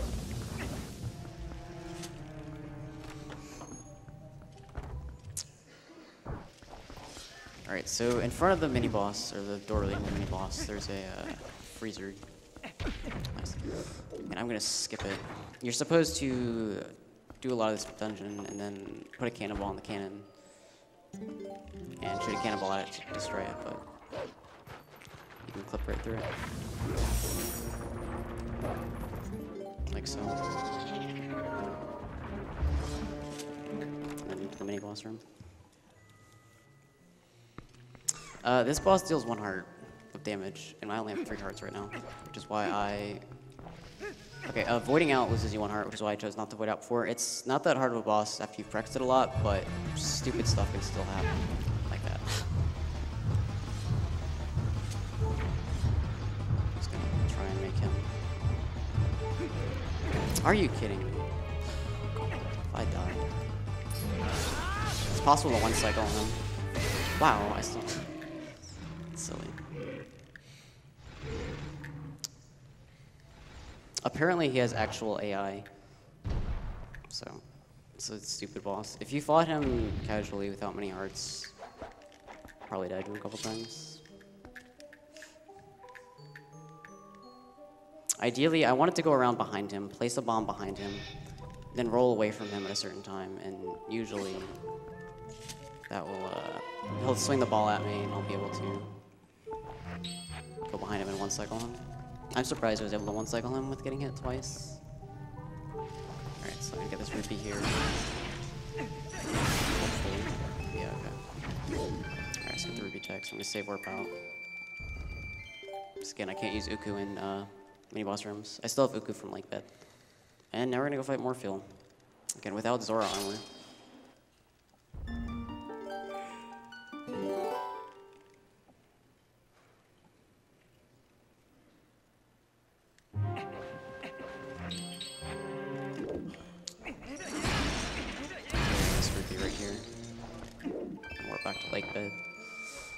Alright, so Morphle. Again, I don't have Zora armor, which means basically when I'm underwater, I'm on a timer, which is the air meter. You can use water bombs to refill your air meter. Basically with Morphle, I'm looking for any fight in which I do not die. Ideally, you can fight Morphle with actually, you can fight Morphle with 1 bomb, but I'm not going to be going for that. It's very difficult. I'm looking for... Best I'd get is a 2-bomb. When I say 2-bomb, I mean you only use 2 bombs to refill my air meter. Alright, it's not ready to go. Go over here. Knock down this stalactite. just gonna hit me, isn't it?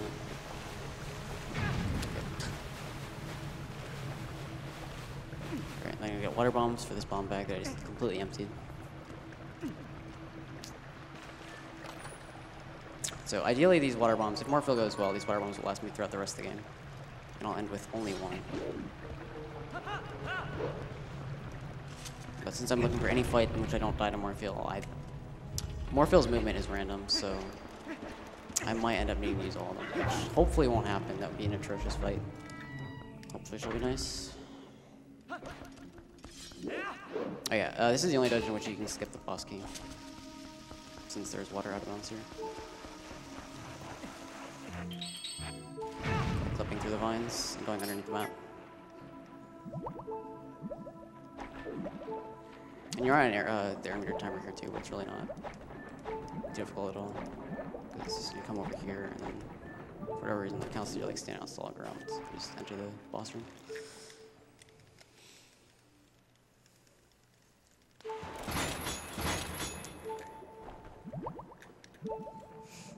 Alright, the first phase is pretty simple. Usually, you don't mess it up.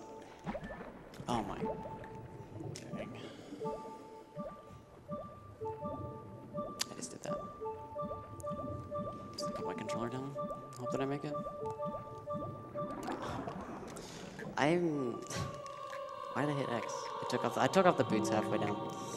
That was stupid. I was just hitting buttons on the controller.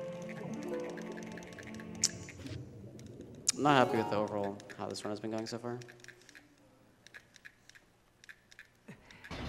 So stupid. That's never happened before. Just add that to the water bombs again. With this, you want to move on the vines when the water bomb blows up, and I have a weird way of timing it. I pull it when I'm a certain distance away, and then I move. Let's not do that again. Dear God. You want to reach the bottom before the air meter expires. And then skip the cutscene. Skipping the cutscene refills your air meter. If you watch the cutscene, it actually does not refill your air meter. Okay, I'm just gonna put the controller down. Got this. As we drop into this fight, we have $50 from Midnight that says, "Good luck on the run, Ace, and pray for a good Morphle. Money is going towards Wind Waker pajama %. But wait, are they even pajamas?"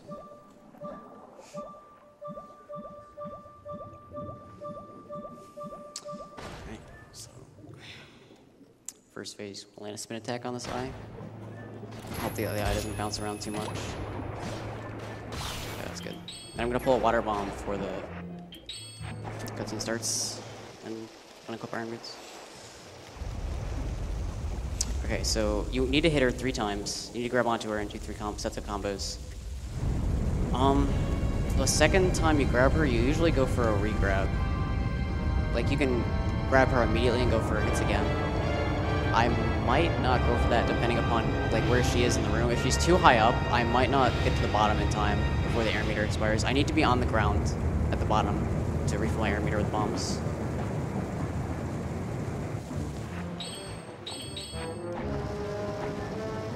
So ideally, she'll hopefully come towards me right now. I don't know if this will grab her. Yeah. I want her to go down, not up. If she goes up.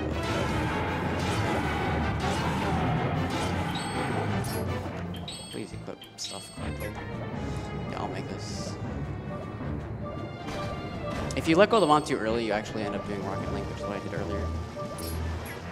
This does not look promising. It's actually swimming away. Actually, this might work. I don't know. This will either work or not. Oh wow, that worked. Okay. So I'm gonna try going for the re-grab. I'm not. She's pretty high. This re-grab should work.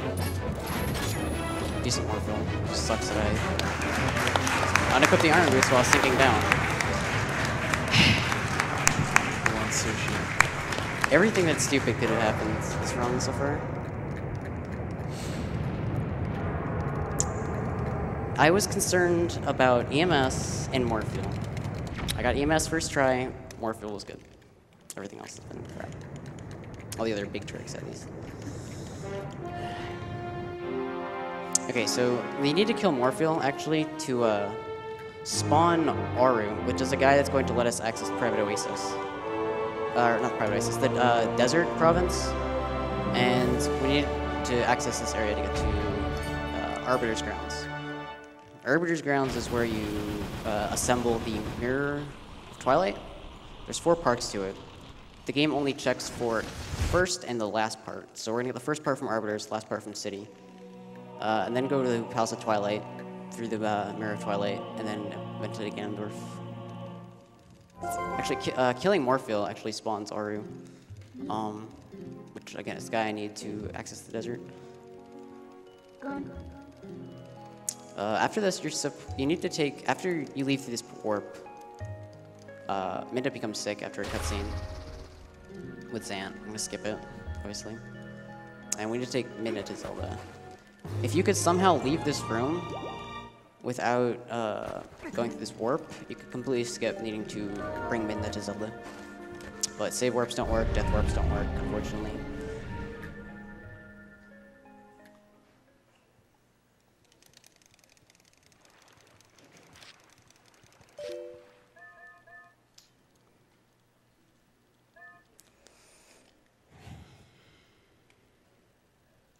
Alright, so I can't warp right now, actually, due to Midna being sick.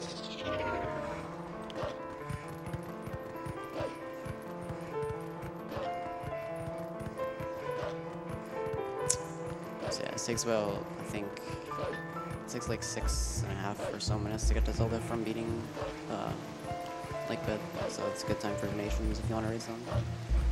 Sure. We've got $30 from Hugo34. Hope I didn't give you too much trouble this run. Here, take this. We have a $150 donation from Kite50. First SGDQ, I've had a job and I wanted to donate during my favorite Zelda game. Fantastic work. Also, kill the animals.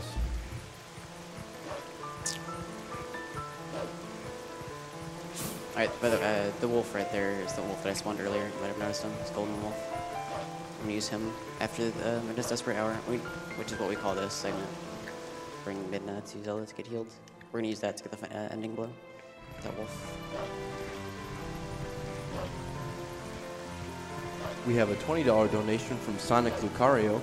Hey, what's up, Chaotic Ace? I'm glad I was able to come home in time from work to watch most of your Twilight Princess speedrun. Can't wait to watch your Wind Waker speedrun later this week. Good luck, and may the goddess of time be on your side. This door is barking a little bit tricky to get into. It's awkward to try and nudge it open with the wolf. We have $30 from 9-Hole Grains. Loving all the runs so far. I think it's awe-inspiring the way everyone is putting their talents into helping people around the world. Keep it up.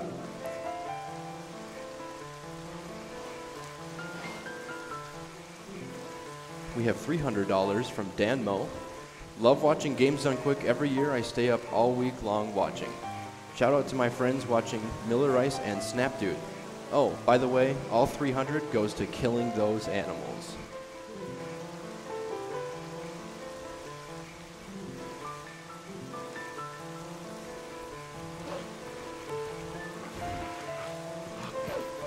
We have $20 from Prince Nocturne. First time watching SGDQ, and first time donating too. I had to throw money at you during my favorite game and one of my favorite series. Loving the Twilight Princess speedrun. Speaking of favorite series, screw attack those frames, animal those saves.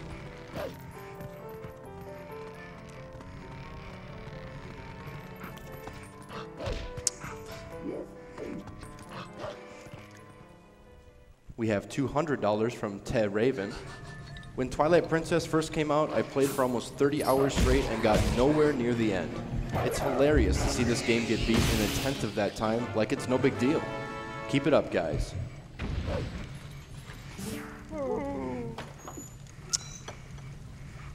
See, this guy got turned into gold because he got too greedy.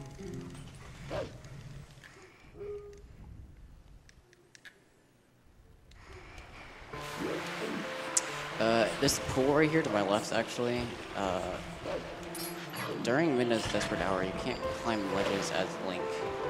So if you transform to Link and jump in that pool, there's no way of getting out. I learned that the hard way once.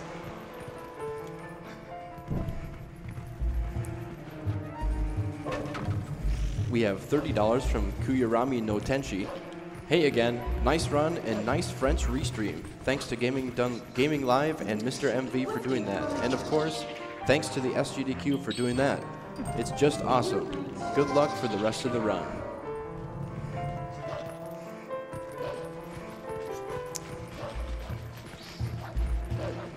$30 from Andrew M. I was browsing Twitch, and when I saw my favorite Zelda game on top, I had to come watch and donate instantly. I've never seen a TP run, and I'm super excited. Good luck, Chaotic, and P.S. Midna is the best partner ever.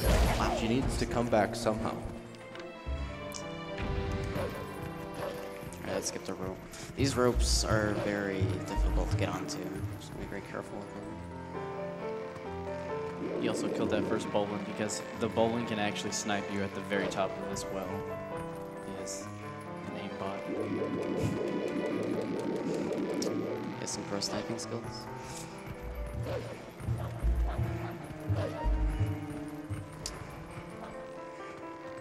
We I'm gonna have jump. $50 from P-Bat's clone. Good luck, Ace. You got this, man. You're the best. You too, Thursday. Alright, so if your movement is good enough in this next area, you can make an earlier cycle on a bridge that's blowing in the wind, but I'm not going to go for it if my movement is good enough. It's not worth time lost at this point.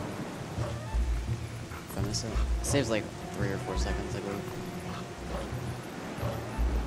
And you have to have like a really solid movement here.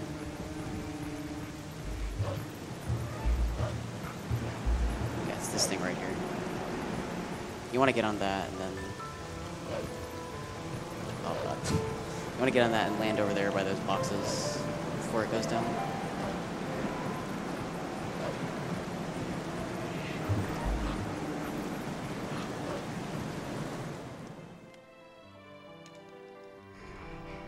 So if you watch this cutscene right here, you're supposed to be able to wolf in this cutscene. If you watch it as human, it's pretty interesting, but we're gonna skip it.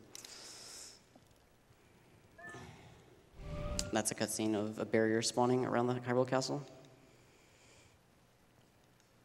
I believe if you could go to Hyrule Castle right now, you could beat the game, but we have to do stuff to get rid of the barrier.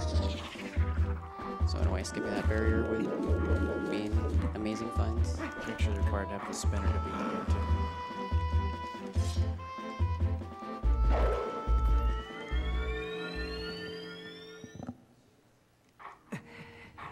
Alright, you need the spinner to get across those, right? And the double claw shots.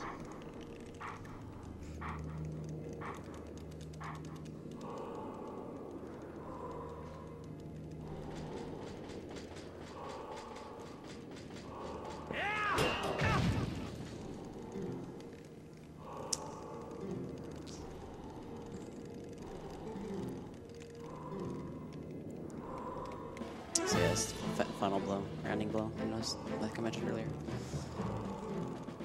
Only has one real use. To go again, but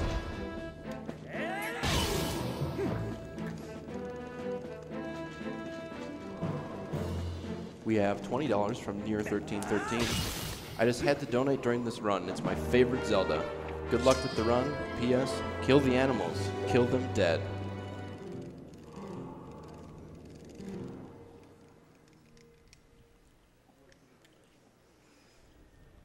alright, we get that then, not earlier, because it warps us to Faron Woods. And we have to warp away anyway, so. Alright,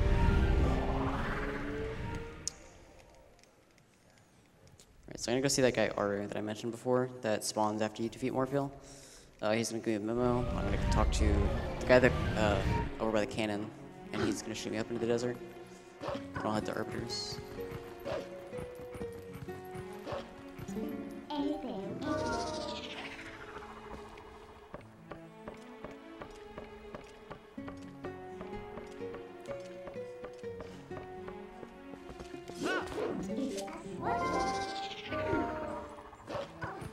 We have $50 from Anonymous. It never gets old watching these marathons. Thanks to everyone for all the hard work in putting on the event and for giving me something to look forward to. So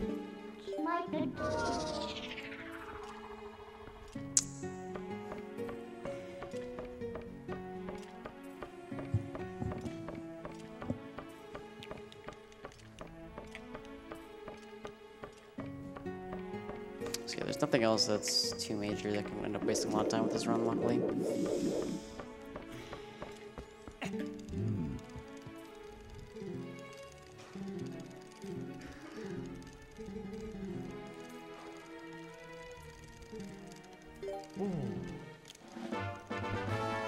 We have $50 from Ferris37. I've heard so many I've watched since 20XX messages that I feel compelled to say I've watched all marathons since classic games done quick. I remember when $50 had the whole room yelling with excitement, and I'm happy to see how much it's grown and keeps growing every time. Thank you for all that you've done and continue to do for other people. If you're not careful here, you can walk into a trigger. The thing wanting you to play a minigame as a wolf, but we're not gonna watch that.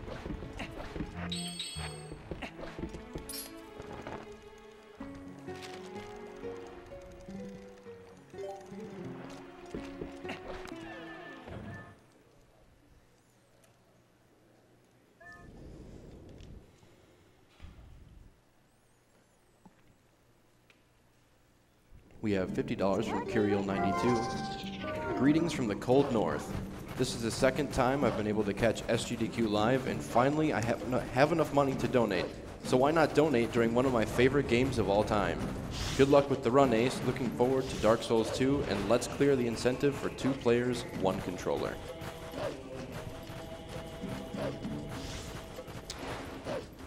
And speaking of that donation incentive, we are currently sitting at $8,000, $25.21 out of $20,000 needed for that incentive.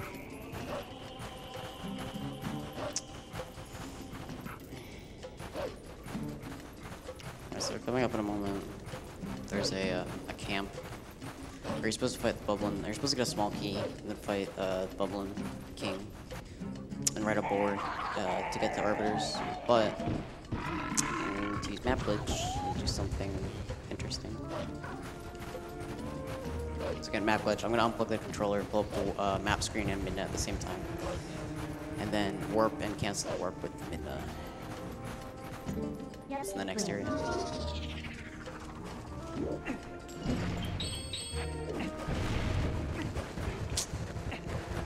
And you can just clip right through this.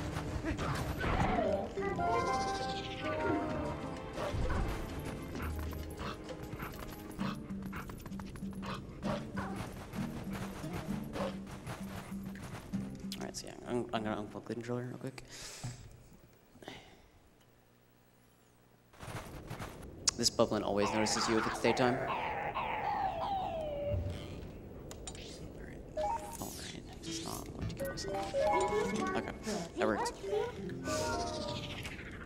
Alright, so now loading zones are no longer active. I can come back here, get a certain position, certain angle, and just do this.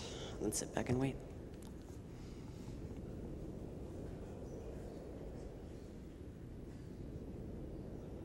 Trust me, something's happening.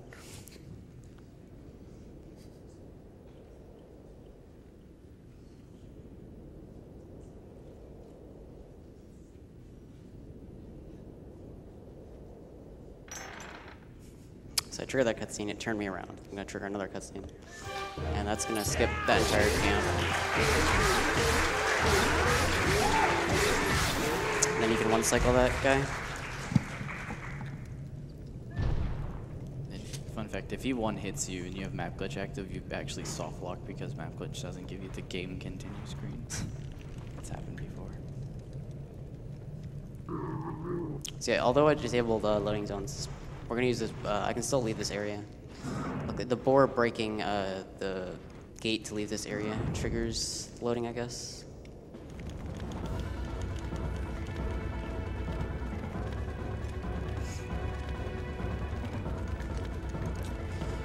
Alright, so Arbiter's Grounds is pretty interesting when done well. I've been practicing mostly the second half a lot because I've lost most of my time in my PB in the second half.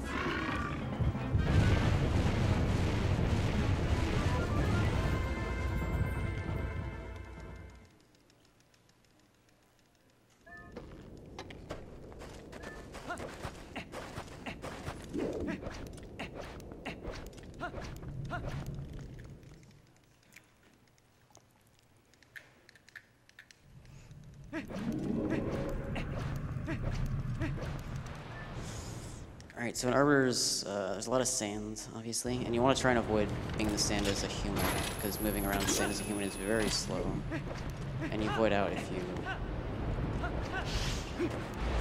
are in the sand for too long as a human. You can move around the sand pretty quickly as a wolf, which we'll see a couple times. You can roll across the sand to start the roll before you hit the sand.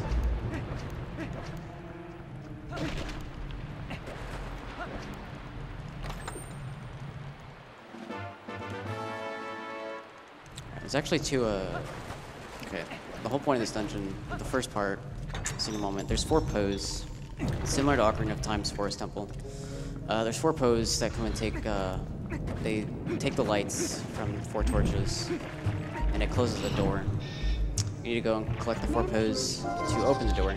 However, the game actually does not check for the all 4 pose. It is possible to skip one of them. I will not be doing it.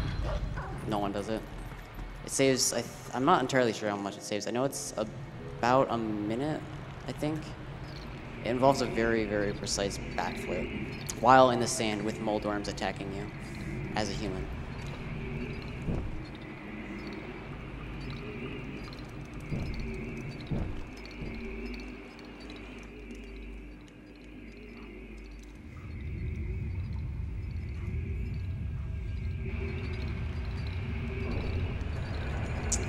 If you could somehow move around during this cutscene, you could just go through the door before it closes and skip having to collect all these poses, but lots of people have searched for a way to do it. Unfortunately, nothing's been found yet.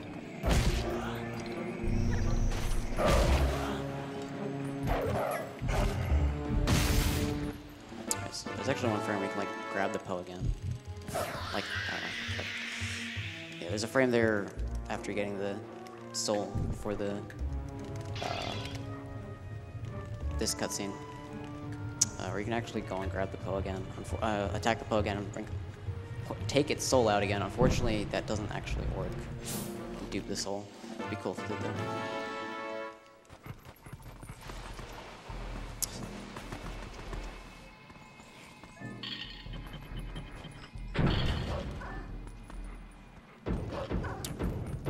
If done well, it should take me roughly 13 minutes to get to the spinner from when I entered the dungeon.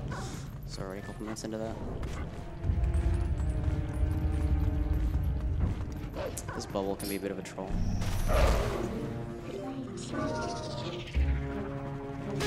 Yeah, he's gonna come get my way. I'm just gonna kill him while waiting for that Redead to die. I need to get the rupee from this Redead. You can skip that, but there's 2 other red rupees to pick up, and ending up trying to skip all of them so ends up wasting time usually. It's really insanely fast. Jump attack, there's a pose usually do a roar at you. It's not, I don't know how to explain it, but jump attacking a Poe immediately will skip that animation.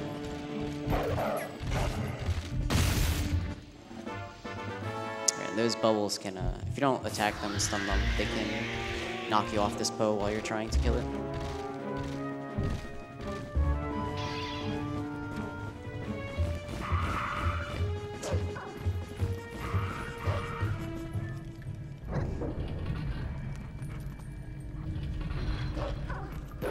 There's a rat. Okay.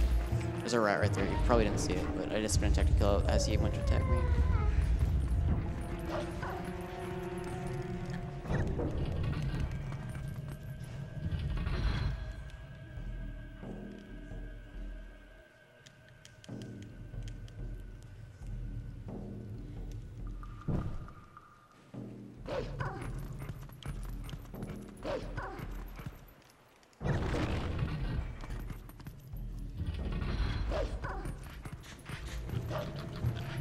So this room is a little interesting. There's a chandelier you're supposed to raise up with a lever. And we're gonna skip doing that.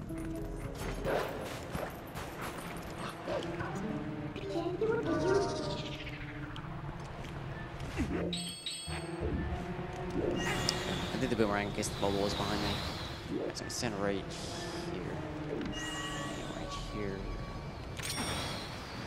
And jump up onto the chandelier.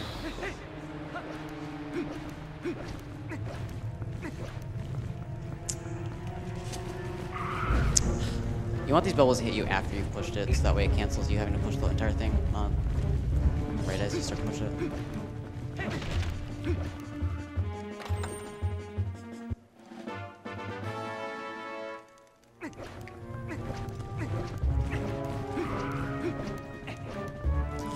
Alright, these next two rooms are pretty much the worst rooms in the game. Well, let's exaggerate a little bit. There's a lot of these guys.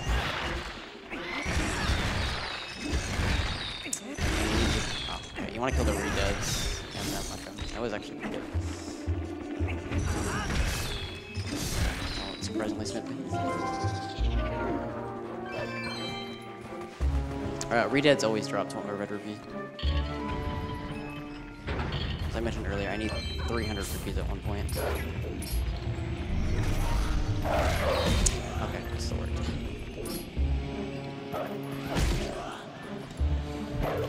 There's just one more pro to get after this.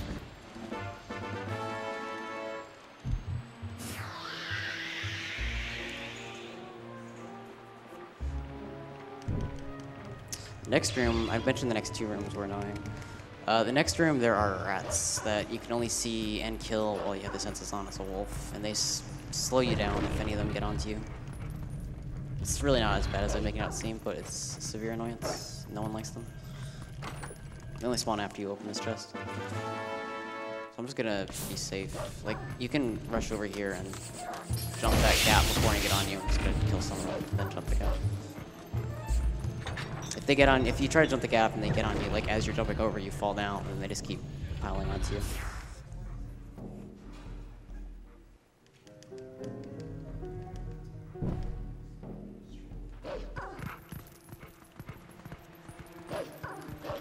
Alright, so in this room, there's another long jump.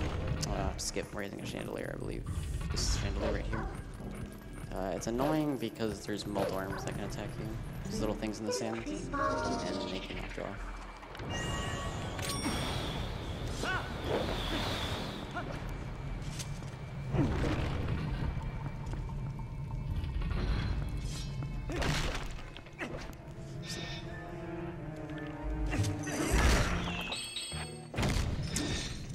Further, I equipped items over the ball and chain after I threw it, just to sort of cancel it without having to put it away.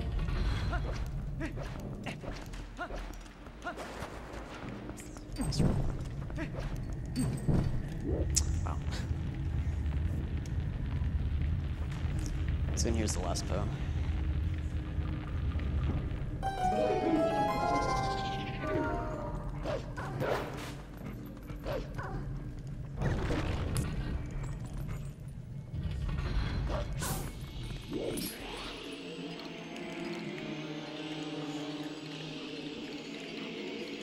This Poe, it's random how long he spins around you. Although you can sort of manipulate the second phase. Hopefully he doesn't spin around for too long right now. Okay, that was decent. Actually, I don't think that's gonna work. I don't know. Oh, no, okay, that worked. He reacts to what you do. So it is, like, depending upon which Poe which side he's on, you can do a different type of movement to make the Poe start moving, like, instantly. Obviously, 3 of those were obviously not fake. I mean, not real.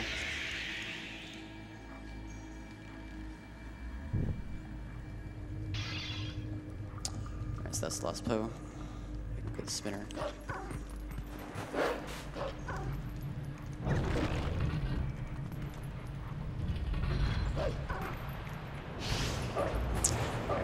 There's supposed to be a really long path that you take to go get to the spinner, but I'm going to do an interesting clip around a pillar to skip everything that you're supposed to do up to it.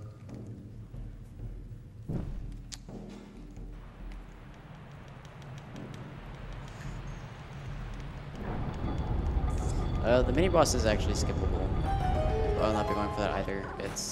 There's a random part to it, and the window for actually doing it I think is only 3 frames, if I remember correctly.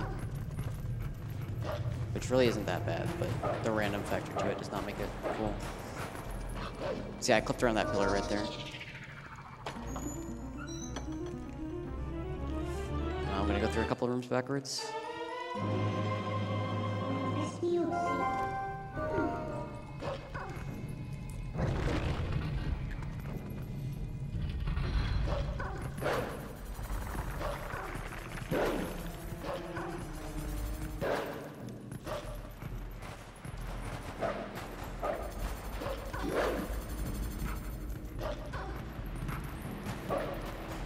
Alright, here's 2 of those bombs that I mentioned that I needed right in this room.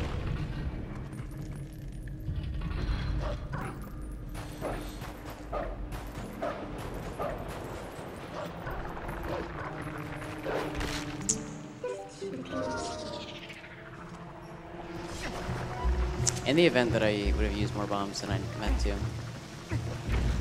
Wait, am I short on bombs? No, I should be okay. Oops, they're hard. Alright, ideally you want to have 5 bombs here, but I have 4. That's fine. I'm gonna need 2 for Zan. Zan has a water phase and get an Oxor armor. I'm gonna want 2 on Hero Castle.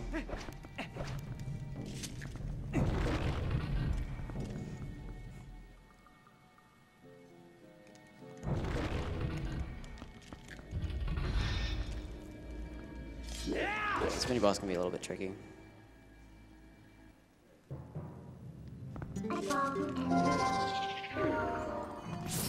To do optimally.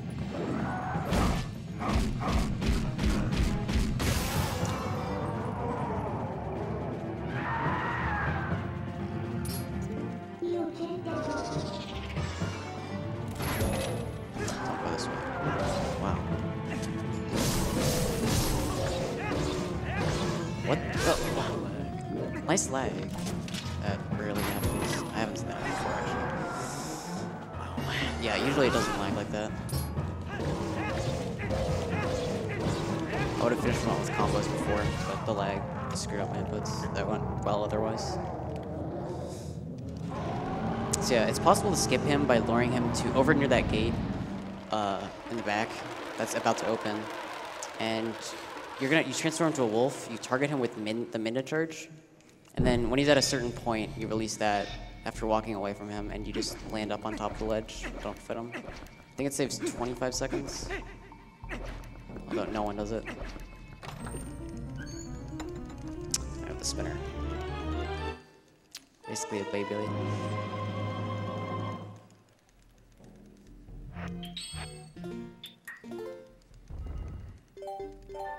Save warping again, because it's fastest. Now we're gonna go fight Stylord. Stylord is irritating.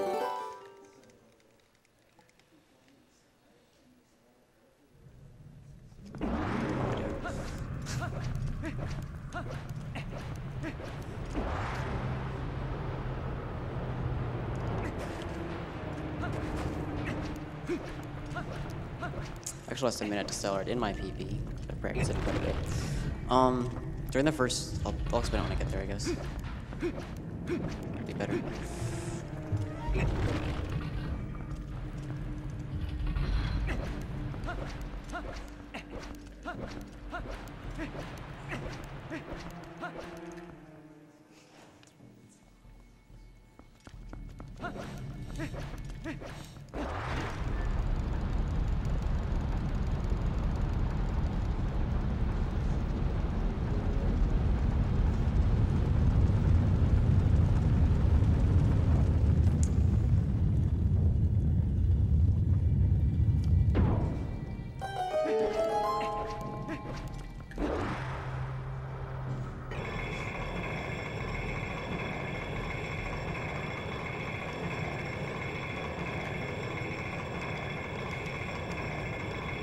We have a $50 donation from Micah190.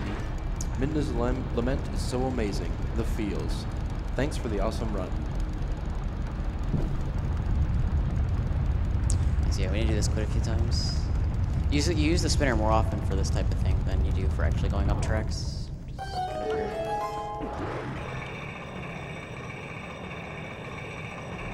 Alright, so actually something that's kind of interesting. I'll mention it briefly. Across this room I'm about to enter, this boss room before I enter, there's a gate. That gate is actually set to default as open for the entire game. There's a trigger in front of the boss door, which is extremely large, that closes it. It's really weird. So if you could open the boss door without hitting that trigger, you could just skip this boss entirely by going around. But we have to fight it, sadly. Okay, the mini skeletons that spawn are random. Ideally, they will not get in my way. You have to hit his spine 3 times. The first hit is pretty much free. The third hit is the trickiest. The second hit can be silly too. Then he has 2 phases, so even after this is over, it's not wow. The second phase is the most difficult. The pinball stadium.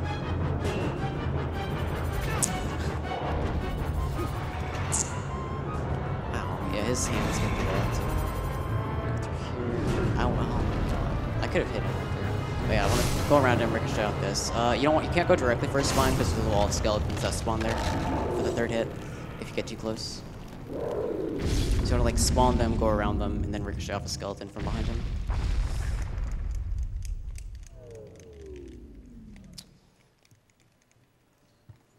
Alright, so with this next phase here, there's actually a cool time saver here, which Thursday here, found by complete accident. And it's pretty annoying to miss, but I'm not expecting to get it. It's not that difficult, but let's see what happens.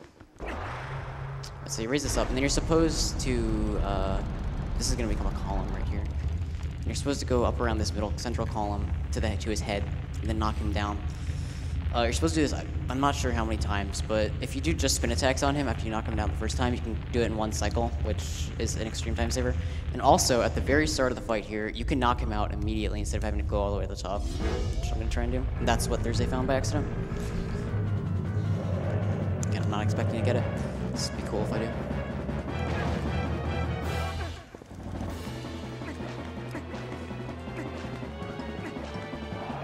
That was so butchered. Yeah, I dropped a roll. Oh well, you'd knock him out right there. It's no big deal.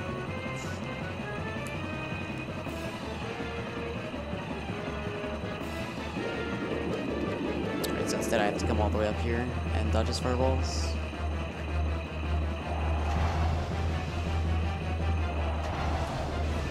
Yeah, I lost pretty much a minute for this second phase. It might be because I was an idiot. Some silly stuff. So yeah, if you just spin attacks here, you can knock him out in 1 cycle. If you fail too many spin attacks, you end up screwing it up. Actually, I did a full combo on him earlier by missing a spin attack during practice, and I was still able to, like a full combo, four full hits, and I was still able to get him in 1 cycle somehow. So yeah, that was pretty much perfect aside from missing, like knocking him out quickly.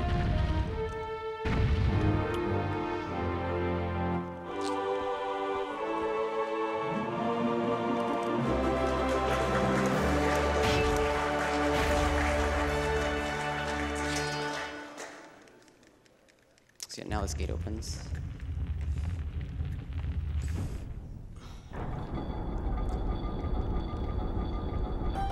Actually, the thing I just mentioned about the gate, well, actually, there's something very similar that happens in City in the Sky, and we're actually going to use it. And that's where I'm going next, City.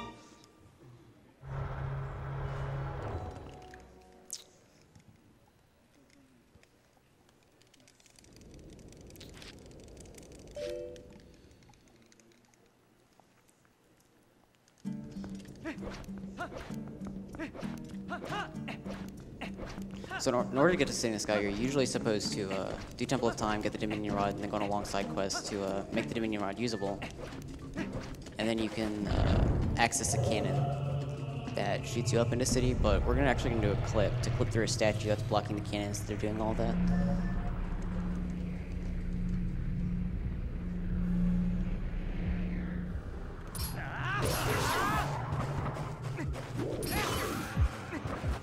We have a $50 donation from Flyskin22 that says, "First time I'm able to watch live. Great job everyone involved in SGDQ. Good luck with the rest of your run, Ace." All right, so right here, you're supposed to go up a column right there, I guess, and use a spinner in a slot, then watch a cutscene, or you can skip the cutscene. But you can warp away just by pulling up the map, zooming all the way on the map, activating portals, and then warping away. And so I will be doing that for the rest of the run, whenever I need to warp somewhere, as the game still thinks I haven't watched that cutscene, which I haven't. Alright, so yeah, the cannon to exit City in the Sky happens to be underneath this house. And we can, again, I'm going straight to City in the Sky because the game only checks for the first and the last mirror shard. So I need the first and the last one. Last one's in the city. You're supposed to get one from Snow Peak and Temple of Time. I visited, alright, anyway, just clip right here. You can just clip right into it in a wolf if you have the right angle and you do it properly. I don't know if that'll work. Yeah, that'll work. I think that's too far right.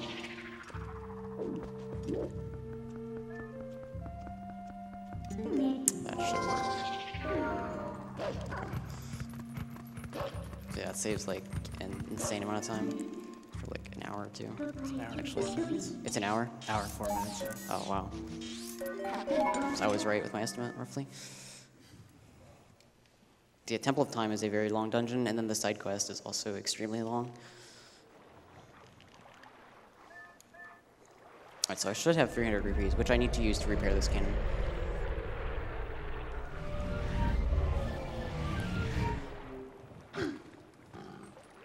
Alright, City in the Sky is one of the cooler dungeons. Yep, I have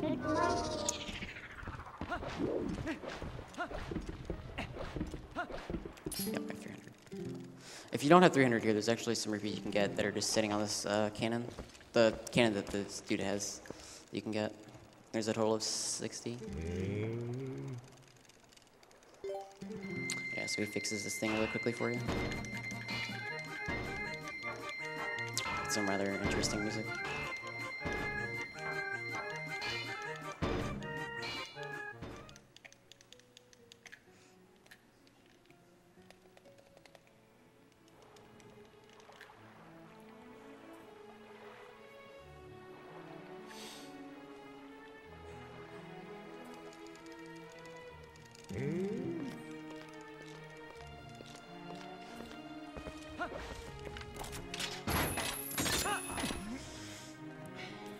We have a $25.03 donation from Storm Mage Expert that says, "3D Zelda hype? Love this marathon, these games, and this runner. Keep up the great work, and here's to 1 million." Alright, so at the beginning of City in the Sky, there's actually a water bombs chest, which I would have gotten if I wasted too many water bombs. Luckily, I only wasted one. The way I wasted it was really silly. I took out the iron boots while sinking down to Morphil. But I do have enough for the rest of the run. If I end up needing an extra one for Zant, which shouldn't happen, then I can sacrifice one in Hyrule Castle. I only technically need 2 at this point. The other ones just speed a couple things up. I think behind me and to the right, the chest would be, so you're not going to see it. Yeah, the route actually used to get that.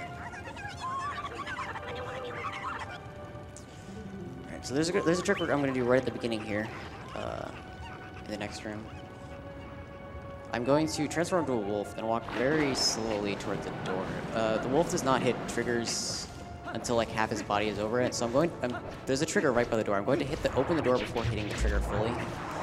And it's going to skip a fan that is set to default as off. This fan is supposed to be on and prevent you from getting to the boss key early. This was found somewhat recently, actually, by Dragonbane. If you know who he is, he has been tearing this game apart with lots of skips. Lots of stuff he's been finding. There's gonna be a lot of LJs in the city. So yeah, so right here, I'm gonna transform into a wolf. There's a fan in the next room. Like I said, it's set to default is off for whatever reason. And the trigger to turn it on is right in front of this door. I'm gonna walk very slowly to it and open it as soon as I possibly can. Alright, that should have worked.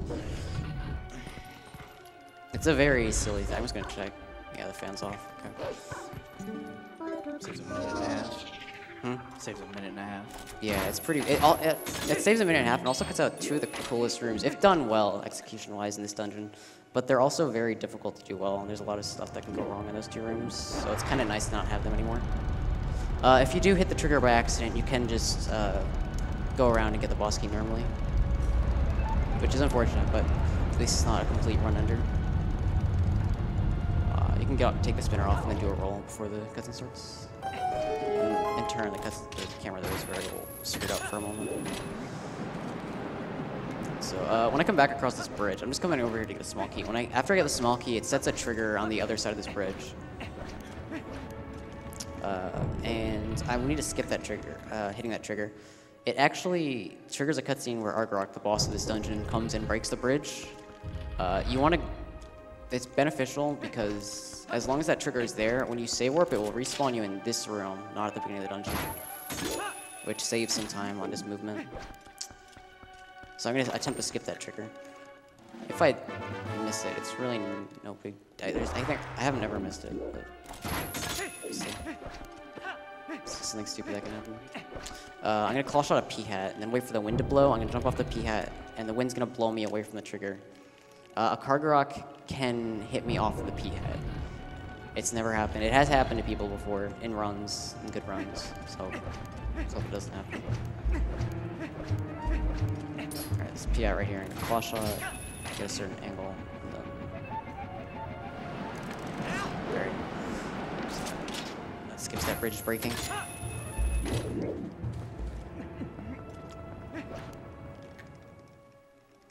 You could go and get the boss key now, but it ends up being faster to get it after. Get the double claw shots.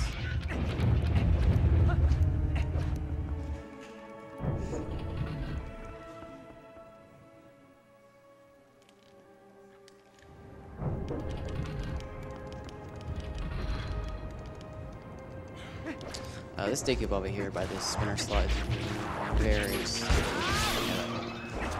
Sometimes you can just sprint attack him and only stun him, and you need to attack him again to cut the vine, then one more time to kill him. But if you're lucky, it's probably position based. If you sprint attack him, like close enough, it'll stun him, cut the vine, kill him.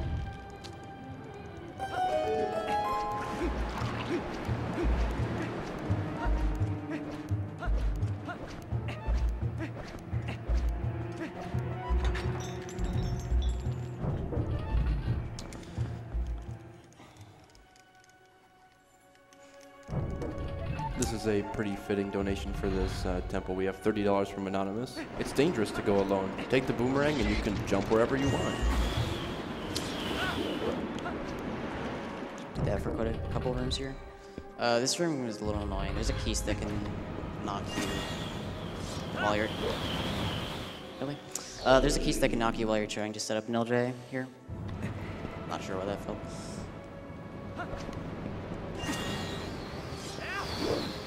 Since I felt that, the cycles in this room are just a little bit off, so I'm just gonna wait for this point. So that key's right there, I can just completely screw with you.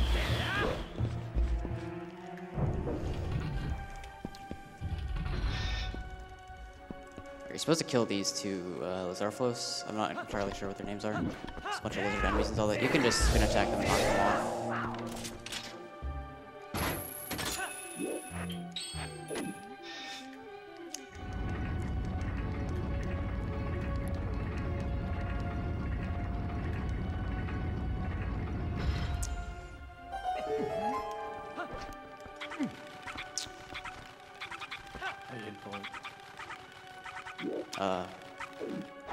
I didn't, yeah.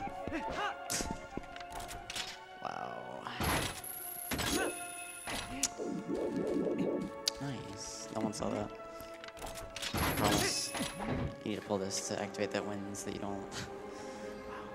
That was special.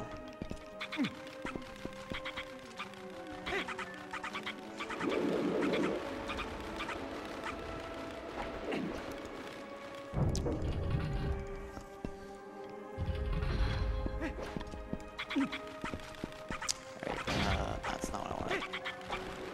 Alright, so in this room, we're supposed to pull a switch to activate open thing. wind turbine, I guess, and use a magic and fly through this hole over here. I'm gonna try and grab it.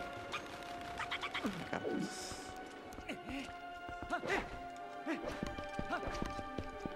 All right, right here, we're gonna fall right to the. I'm gonna go right to the bottom, to the mini boss. You can just jump down, but it's risky. It loses you 2 hearts. I'm just gonna do this. All right, this mini boss, you can skip it. It's a close to pixel perfect trick. I think you have like 3 or 4 pixels if you set it up properly. So I'm gonna go for a couple. I'm pretty consistent at it usually.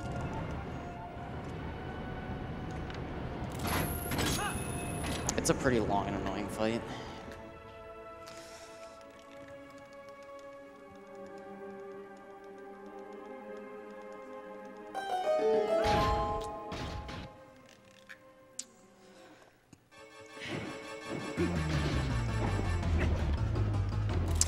Nice. It's supposed to turn 180 degrees there, not? Wow. Please. Okay, I'm gonna go for it one more time. I pulled the boom claw shot too soon. I like turned 180 and then pulled it before I fully turned around.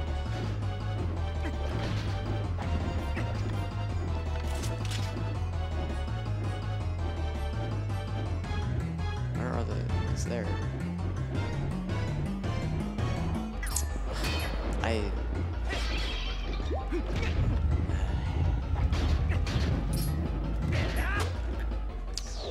want to get this. I've actually never fought him normally. Actually, I did for no save quit, but I didn't run that for long. Let's get this.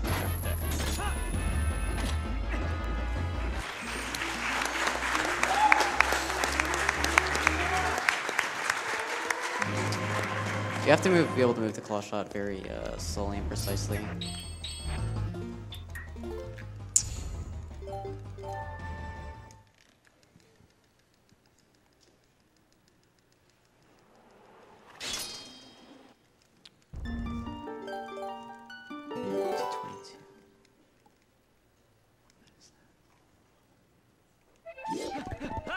So I'm gonna get the boss key. And then go fight Argarok. Oh yeah, like I mentioned before, since that trigger was still there, when I save warp to put me back here, but since I have the double claw shots, the trigger is gone, I guess. This game thinks I've already come back through this way. I think Dragon said when you use the key, the cutscene. Yeah, it's fine. Oh, once you use the key? Yeah. Oh, okay.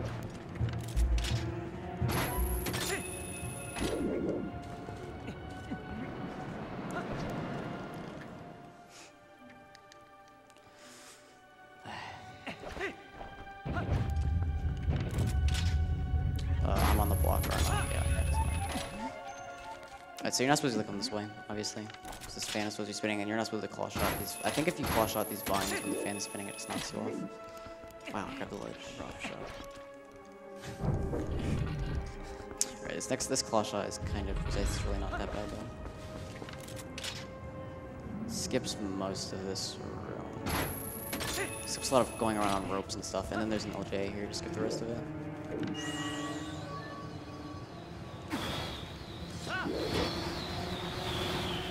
And here's the boss key.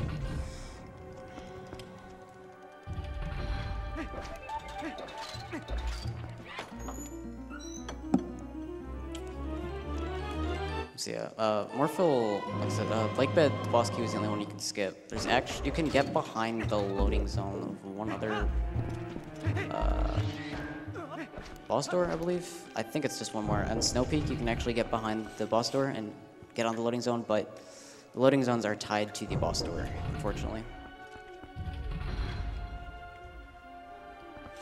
Also, you actually also saw that in Snow Peak. When I freezer skipped with ball and chain, even though I was on the loading zone, I still had to open the door after skipping the freezer to enter that next room. So this next LJ looks pretty cool when done correctly.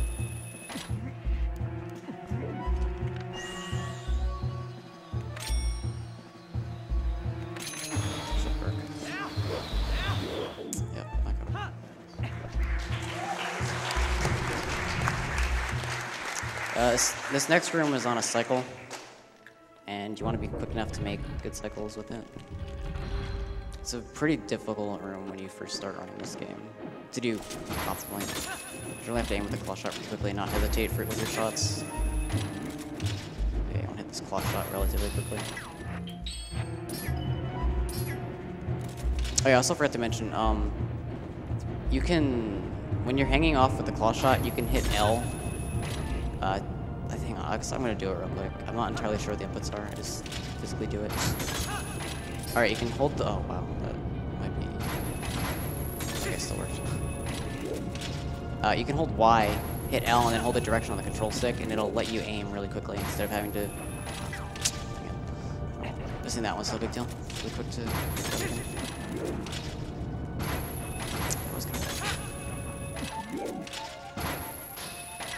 Alright, that's pretty much sitting in the sky now. Gotta fight Argarok.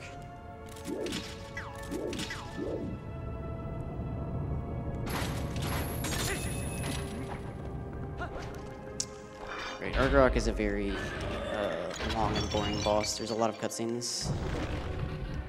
Well, not a lot, but there's one cutscene which is pretty long. It's not very action-packed boss at all. One frame there where you can roll. I want to get as close to the edge here as possible without grabbing it. Okay, I guess I'll try that. Claw shot up here. There's a place where you can claw shot where you just hang off without actually grabbing the vines. You just have to drop down and do it again.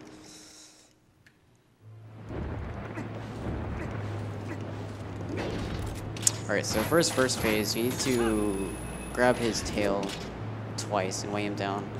Surprisingly, iron boots are enough to weigh this thing down. After that, he'll fly around, some Piats will spawn. There's actually, if you claw shot this tail too quickly, I'm not going to do it, obviously. If you claw shot this tail within the first 2 frames, I believe that you possibly can. The game soft locks, and Argarok just flies around with you dangling from his tail. It's rather interesting glitch. So right here, if you claw shot one of these pillars quick enough, Argarok is supposed to go and fly around after that the first time you grab his tail, but if you claw shot the pillar quick enough, it won't fly around. You can just end the first race almost immediately.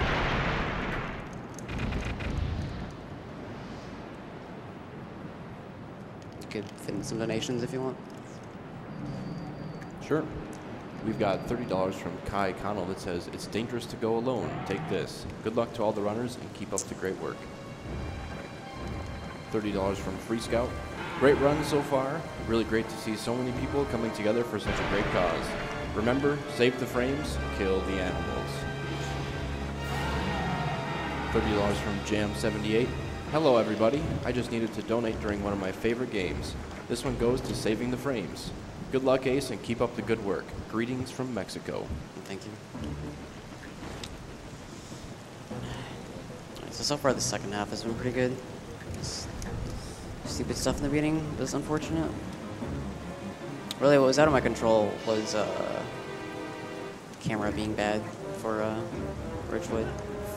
Or, yeah, Gord Skip. Alright, so once you get to the top, and you're on these P-hats, Argarok's supposed to shoot a flame at you. There's a way of using the iron boots to change your height rapidly. I don't know exactly how it works, but you can basically cancel him shooting flames at you. So I'm going to sink down a bit with the iron boots, and then at a certain point I'm going to claw shot the next P-hat. He should stop breathing fire immediately. Yep, okay. And just claw shot his back. Wow, barely too far left.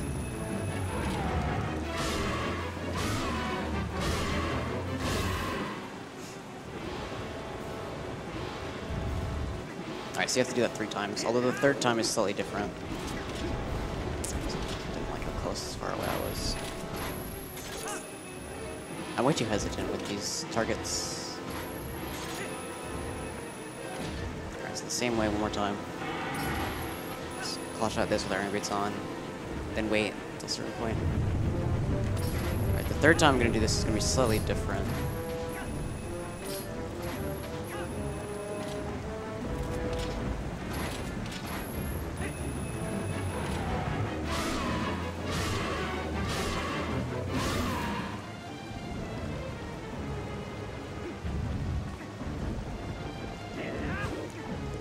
put Iron Boots on immediately, not because I'm gonna need them just yet, but for the actual skip, flame skip.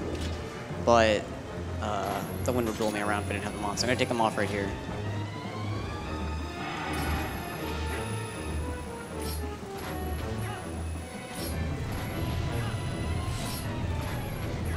Wait until he's at a certain point with his fire flame. Put on the Iron Boots, face him. Once he starts breathing, I'll take off the Iron Boots and I'll stop breathing fire. Just claw shot him immediately.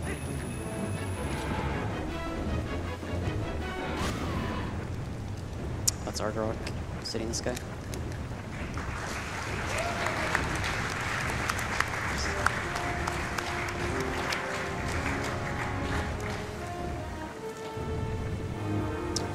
Alright, so now that we have the full mirror of Twilight, we have the first and last shard. Again, the game only checks for the first and last. We can go to the Palace of Twilight. Palace of Twilight is the longest dungeon, and there's some RNG involved with it.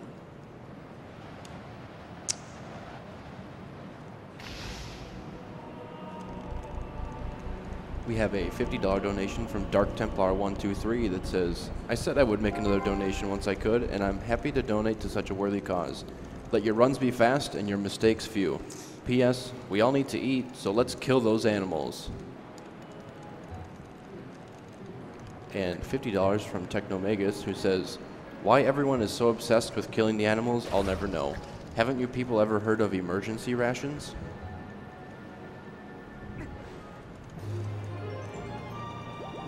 We don't need any heart containers in this run, technically, but they're all helpful for Palace of Twilight, as you can rack up damage pretty quickly if it doesn't go well.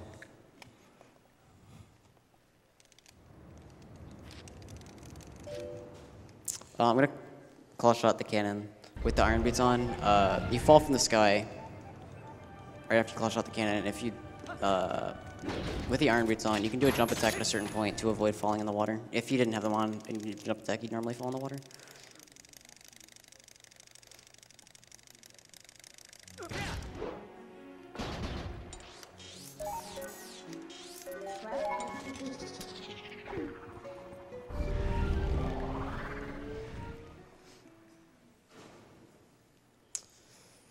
Did you make a save for later, by the way? A save? I did not. I can do that after Palace.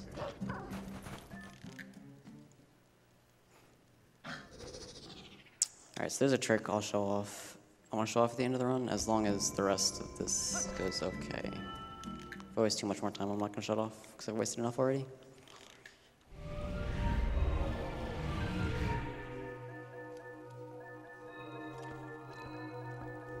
Alright, so right here, I'm going to transform into Wolf just for movement purposes and because there's two Midna triggers here, or Midna text triggers, and Midna's text pops up faster if you're a wolf, as she's already on your back. She doesn't have to come out from your shadow, as she would with the human.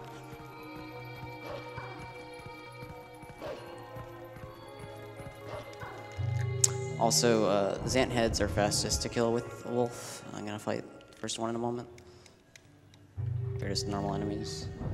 They're annoying in a couple places because their spawns are random, somewhat. As if you do it right, you can land a double hit on them. Like that. And just finish them off with a Midna charge. Keys got in my way. If I didn't target the keys, it would have been in front of the chest by the time it spawned.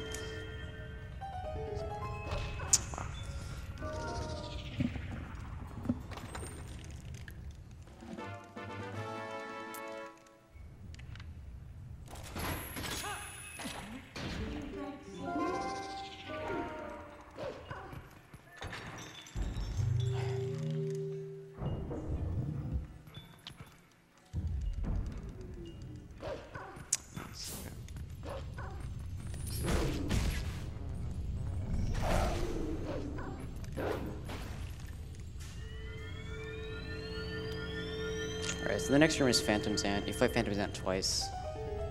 If you do it properly, you can 3-cycle him. You're supposed to... I'm not sure how many cycles you're supposed to get on him, normally.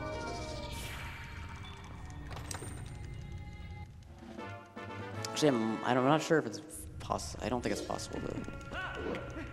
do any better than 3. For this fight specifically. So yeah, pretty much if you want to stab him once and then do 2 spin attacks, and then for the 3rd time, you want to stab him and then do 3 spin attacks. If you fail a spin attack, it ends up messing it up and he just teleports around the room randomly. Well, he teleports around the room randomly anyway, but if you mess it up, he'll teleport more rapidly. And you don't have time to get to him. Alright, good first spawn.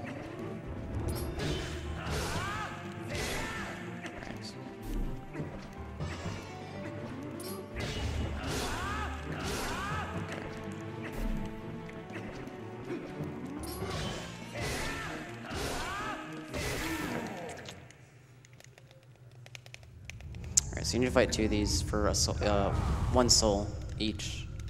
And then you use the souls to enhance the Master Sword to get the Light Sword.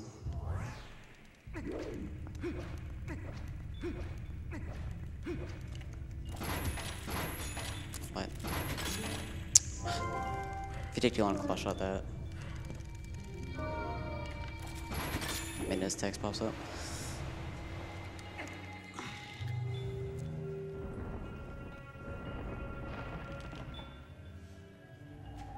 Alright, and throw that so that during this cutscene, those stairs come up. Right, and with the souls, you can do an L slide with the hook shot. If you hit L and then move the control stick in any direction, you don't move very quickly, but you can start moving to where you need to be while claw shotting something. I'm actually going to use that in here, I believe, to my advantage. Yeah, in here. This is like the one use it has. I'm going to do it in a moment. To skip a trigger that spawns some enemies that can be a little annoying. Some of those guys. Should have left my sword. Hold on, wow. So I'm gonna stand at a certain spot and claw shot the soul. And to the right of me, normally these enemies would spawn, but I'm gonna slide over the trigger. Oh, oh. I didn't slide far enough. But yeah, you skip those from spawning. And if you're unlucky, those things can hit the soul out of your hands. If they hit the soul out of your hand, then you jump down. You have to wait for the hand to go and grab it, and then you have to claw shot it from the hand. It's a problem. The hand moves very slowly.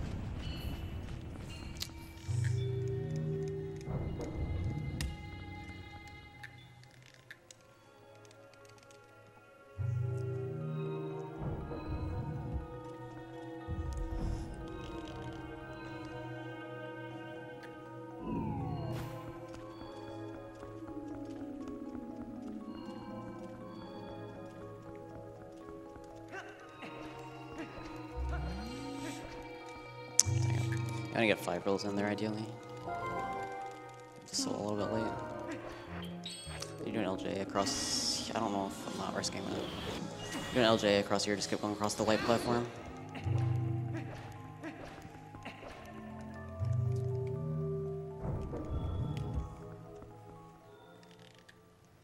Alright, in this room, there's this ant head that can spawn randomly, and you want him to not spawn far away from you, because there's moving platforms between you and him. You can see there. If he spawns far away from you, you need to wait for these platforms to get to him. Yeah, he's all the way at the end there. I'm not gonna be able to reach him. Alright, so he can spawn in 3 different places here. Hopefully he will. Okay. Sometimes you can make it to this side, and then he just ends up spawning all the way at the other side, near the first portal, from the first light platform.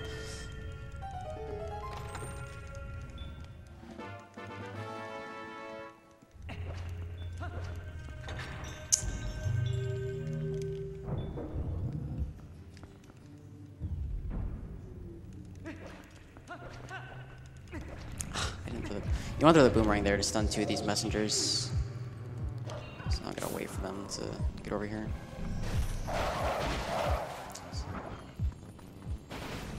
Oh. Barriers in this game are stupid. Barriers in every game are stupid.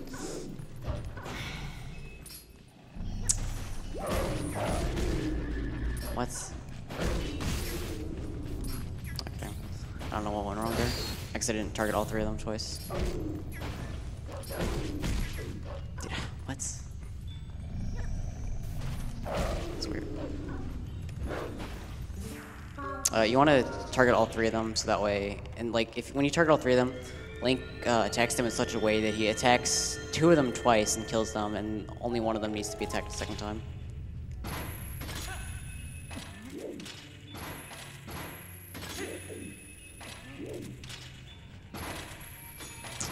Wow, this target. Okay. Do an LJ here with the boomerang out of bounds to get over to this area.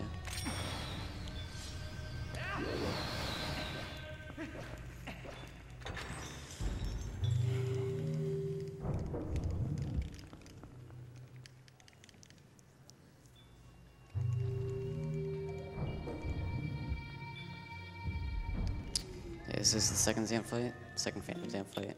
Why did I think there was a cutscene there? There's only a cutscene in the first one.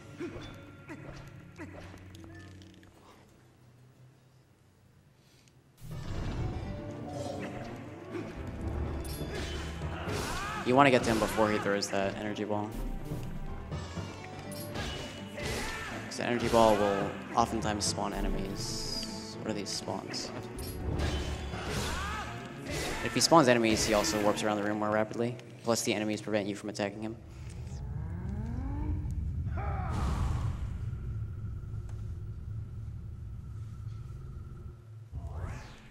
You can kind of cut into this a little bit without transforming into a wolf. Closer.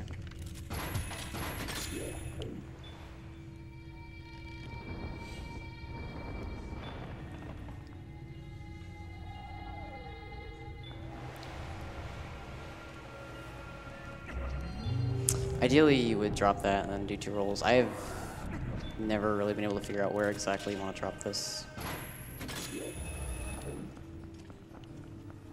It's best to just drop it a little bit later, so you have plenty of time to get onto the platform.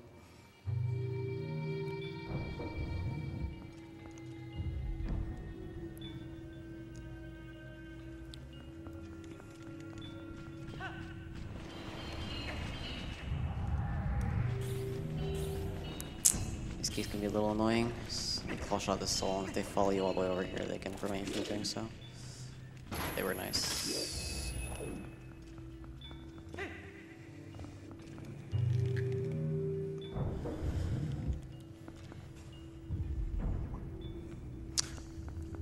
On the way back through this room right here, if you drop the soul in this room, it is not fun at all. I'm just gonna wait. If you drop it in the place I was just above, you keep getting transformed into a wolf whenever you're down there. And then if you drop it here, it's on a slope, so you have to get up onto that platform and then try and claw shot it while it's rolling down the slope. And then that combined with the keys, it's not cool.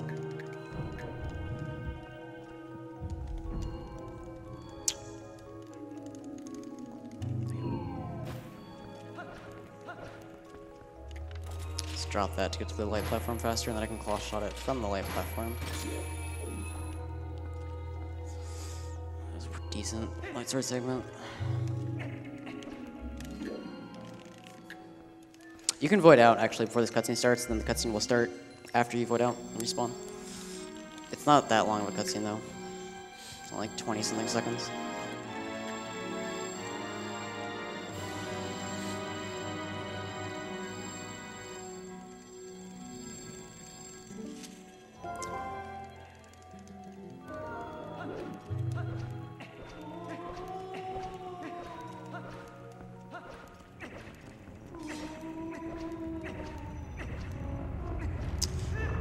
Smoke tech.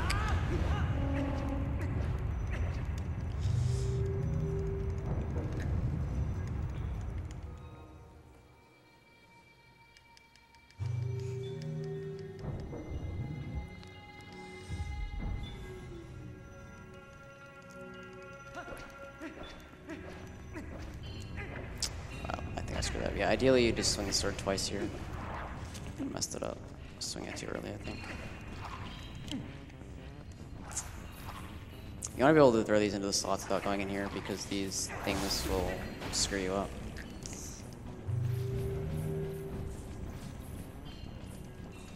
These enemies deal half a heart if they hit you, so this is one of the things that adds on to the damage you take in this dungeon. Dang it. Good. So if I do this right, I can kill all 3 of these at once. Okay. Kill that one. That. I want to activate this early. And since I already activated those switches, hopefully the platform will be active when I go back over there. You need to get off of it pretty quickly for it to be active. The main benefit is you don't have to wait for it to actually... Okay, yeah. It'll just pop up immediately, instead of having to wait for it. Do another LJ here. There's going to be quite a few LJs in here that save barely any time at all. But they save time. Nice keys.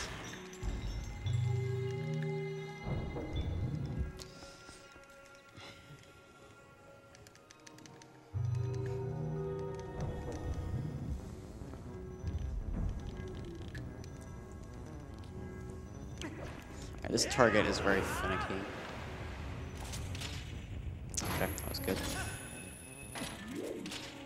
I want to claw shot this one pretty high up. Just that way you can skip claw shot over there and just go right to this top one.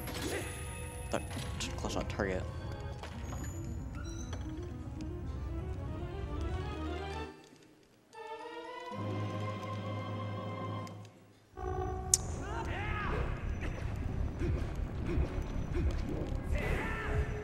Alright, so these card rocks can be very...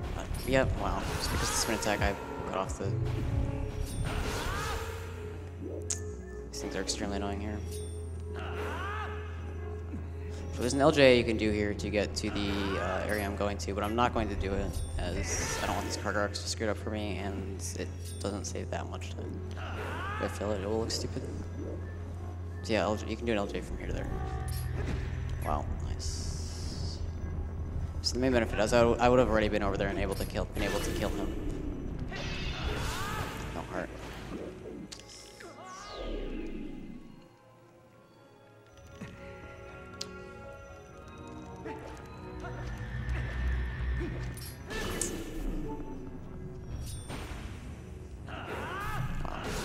And hopefully one of these 3 heads here that I'm about to kill will drop a heart. I'm probably gonna grab one just for safety.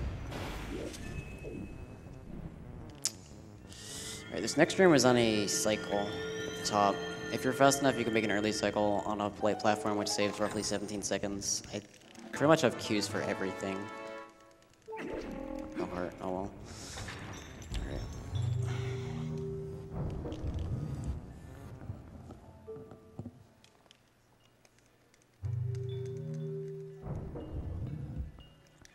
So at the top of this room, there's a light platform that's moving back and forth.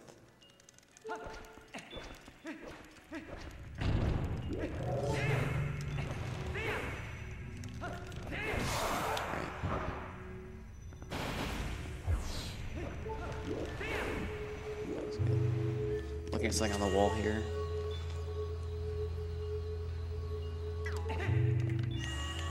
My R button didn't work. Damn it. Oh, okay. You do an LJ to this platform. I probably won't be able to make it now, the cycle. No, I think you're only allowed like 4 seconds of error. It's that platform right there.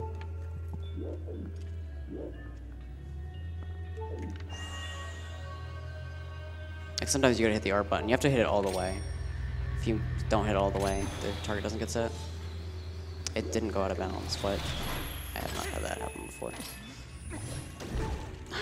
And I'm on a heart. 1 heart now. It's not hurt. So yeah, ideally I would have been able to get on this right away. But because I didn't get the I didn't set the target immediately. Can't. Also, if this guy hits me, I die, so I've gotta be careful. In the next room, I'll be getting hearts.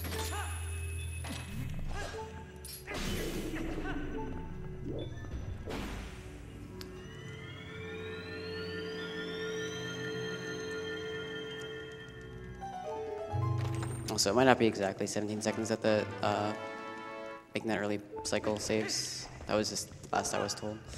I've never actually timed it.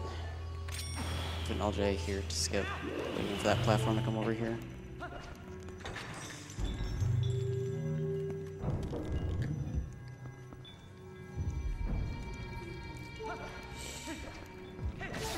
This is a series of Twilight Messenger fights that you need to do to make the portal go down. It spawns right there. So you can access the boss door. Hopefully, a bunch of these will drop hearts. Dying to Zant is a possibility. Alright, that's good enough. One more? No. Oh, dang it. Okay.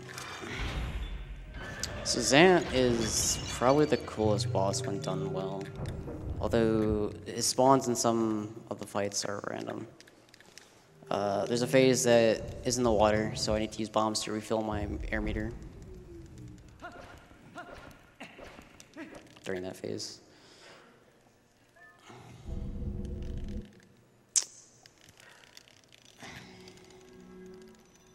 I don't think I've mentioned this. Generally, when you boomerang something, you'll like send it into its next cycle. And same thing applies for Zant. Or when you boomerang him, you make him warp somewhere else instead of staying where he is for a couple of these phases. Most notably, I think just the first and second one. Yeah, I think it's just the first and second one that they really that really matters.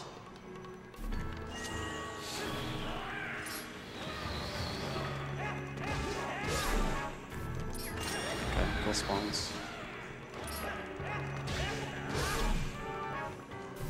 Alright, the third phase is the water phase. This next one is Goron Mines, which we never went to. This is the mini boss for Goron Mines.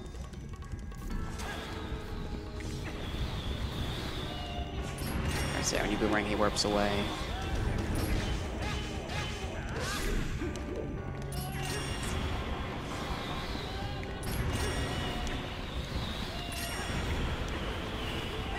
Wow, that's bad. Okay, whatever. Just trying not to get hit, but whatever. Great. First, there's one head that pops up while underwater. He's in it. The second time 4 heads spawn. Which one is he spawns in is not actually random. He spawns the one that's farthest from you. This is gonna look a little tight, probably. I'm gonna do this with 2 bombs.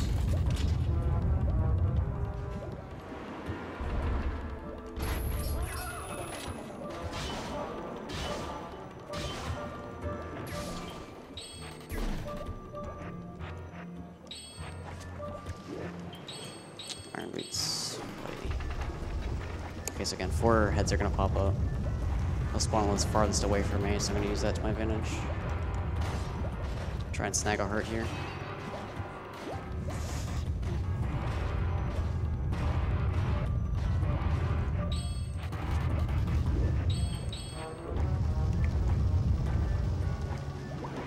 Alright, so after that, it's pretty much just set. Alright, the biggest fear in this fight is accidentally doing a rocket link glitch, which would put me all the way up to the top and I would drown. But luckily I didn't do that, because that went well.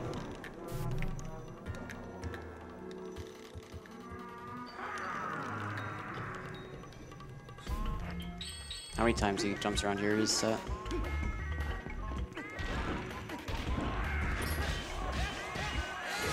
Alright, if I'm quick enough, I can knock him off this before he jumps away. Alright, the next one is in the Snow Peak boss room, which we did not see. It's probably the most annoying one in my opinion. I can fill up on hearts here, which is good. So I'm going to skip the heart container for this dungeon.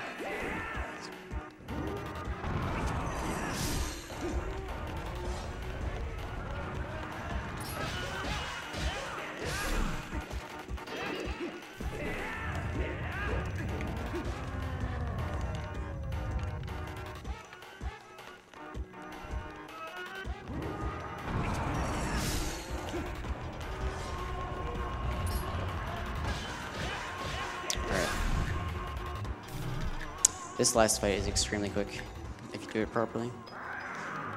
He needs to land 3 final hits of a combo on him For some reason, they deal massive amounts of damage. That's one. That's two.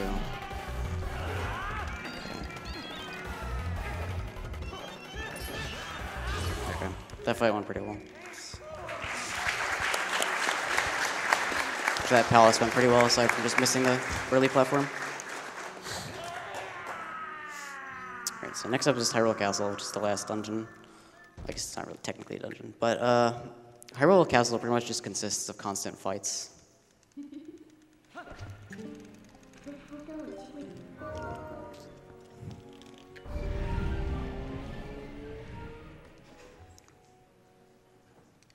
We have $50 from Barbara, who says, "Great Twilight Princess run. Didn't realize how much the run has changed.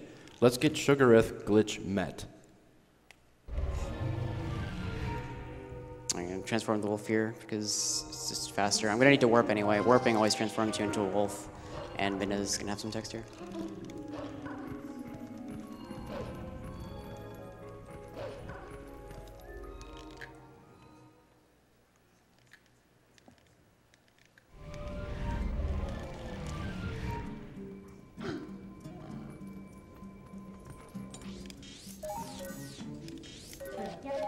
Alright, so since we've beaten Zant, and there's actually one other trigger, I can now go break the barrier that I guess Ganon spawned around Hyrule Castle.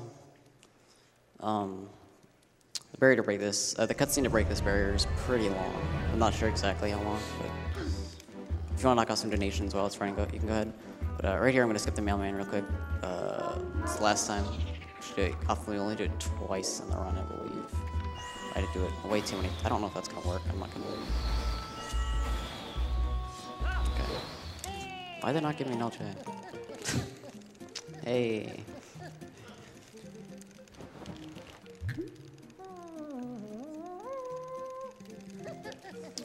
Probably would have worked this first time. Just because I said something. Anyway, the text he gives you there is the text as if you saw him for the first time elsewhere. Let's see, I'm just gonna go watch this cutscene. You can read donations if you want.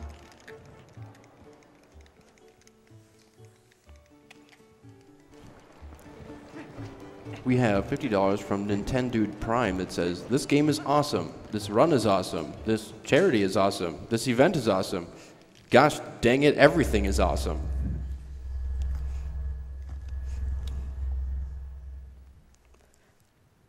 We have $25 from Feathery, who says, "Hey, listen. Thanks for playing one of my favorite games of all time, Legend of Zelda Twilight Princess. I can save money from buying games and spend it on donations since you've all mastered these games. Your guys' endurance, speed, and overall mission goes towards a great cause. May the Triforce be with you."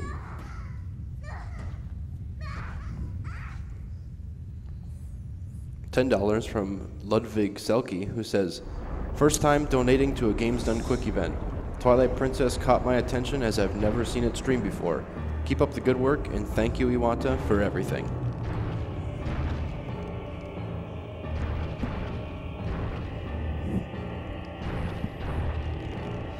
We have $30 from Fira. "Midna is one of my favorite video game characters, so I had to donate during this run. Great run so far, and keep up the great work. Save the animals, because otherwise my parakeet will probably guilt trip me, and that's never a good situation." So yeah, Midna transforms to this weird spider thing, and then just takes down the barrier with a giant spear.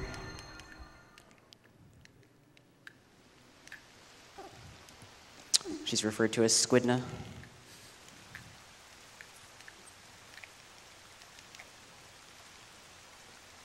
Alright, so yeah, Hyrule Castle pretty much just consists of all fights from start to beginning with a couple rooms in between each one.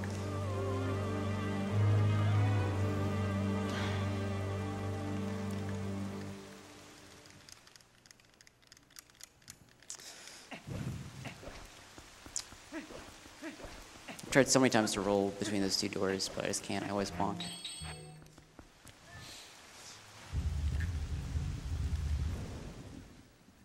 So I'm gonna use both my bombs here. Well, not right here. I'm gonna use one of them right here, but the other one I'm gonna use also in Hyrule Castle.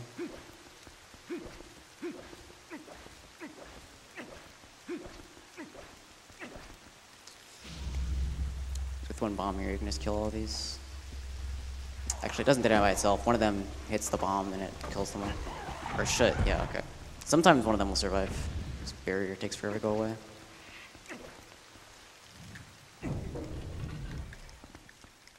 This right here is actually a fight skip. You can just skip that cutscene before the barrier spawns and just get away from it. It's pretty poor programming.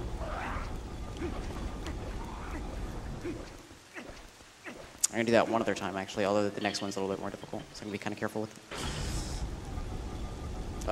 And through here I'm gonna fight King Bublin for what should be, I think, like the 4th or 5th time in the run, but for us it's only the 2nd, I believe.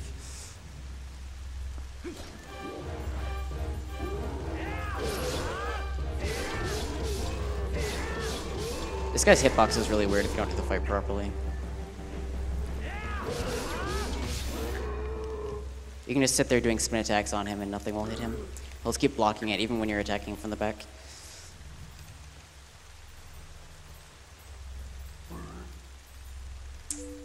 Alright, right here, after this cutscene of him riding off, there's going to be text with Midna, and like with pretty much all Midna text, like I mentioned before, I can do stuff before it happens. So I'm going to try and backflip and then pause and then save warp, which will be slightly faster than backtracking, but if I get the Midna text, I'll just go back normally.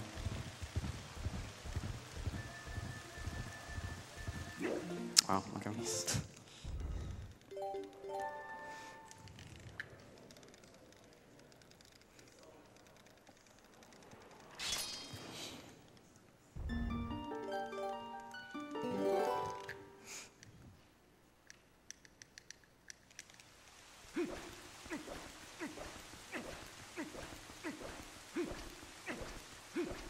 So yeah, we need to go that way to get this key so we can enter the castle. Then right inside here, there's another barrier that spawns, and you can just skip the cutscene and get out of the barrier if you do it right, before getting trapped in it. We try and be a little careful with it, because missing it is stupid. But I did save, so if I get caught, I would just, okay, yeah, just reset and do it again, but I got it. You can almost LJ from here over to the place I'm going right now. Just an LJ just barely makes it, so we have to do this. You can use the ball and chain on the second phase of the Dark Knight fight to make it go faster, but it's kind. I haven't figured it out yet. I tried messing with it for a little bit.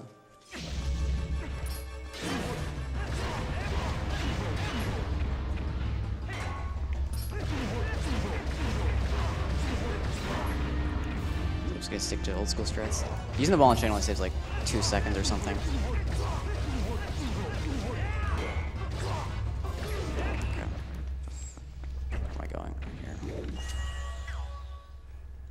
There's one more Dark Knight I'm gonna fight.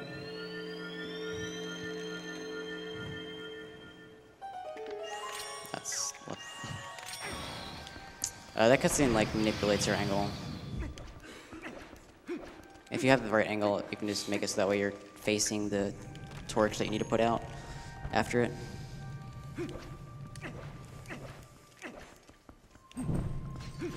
Luckily, these are not random. If they were, that would absolutely suck.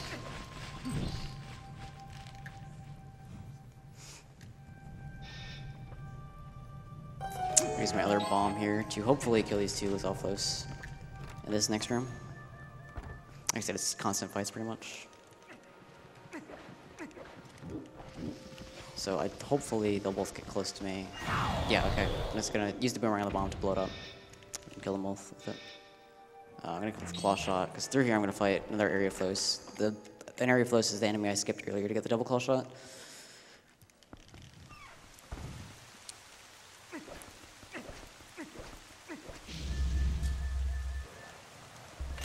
This guy is a little bit weird.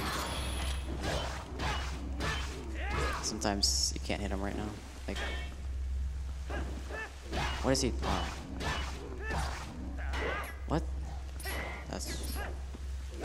That was weird. You want to do 2 sets of 4 combos. You want to do a combo on him twice. Combo of 4 hits.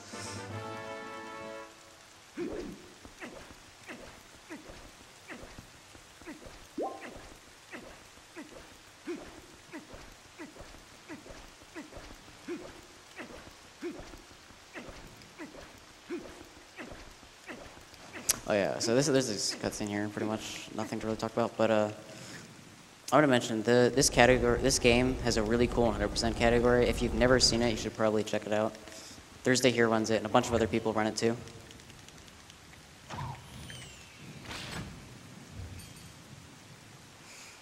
There's one trick that's specifically unique to 100%, which I guess since this second half has gone okay, I'll try and show off real quick. Should only take me like a minute and a half to do, if even. I'm almost at the end right here. Just need to get the boss key, and then from the boss key to Ganondorf, it should be between 7 and 8 minutes. What's the time at? I use 309.15.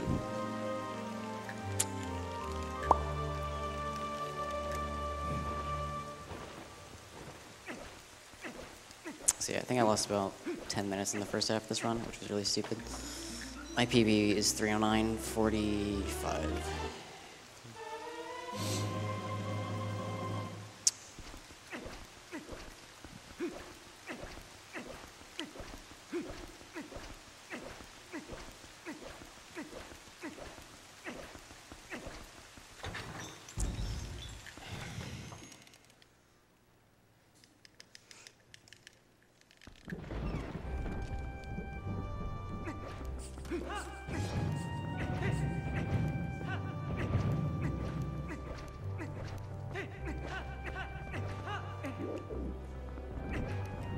Just getting us a few more fights.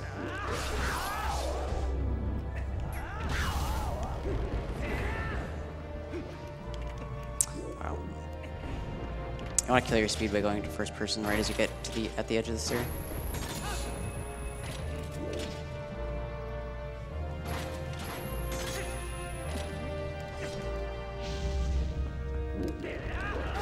That was... I didn't target them. I don't know if I can... Yeah, I was gonna wait.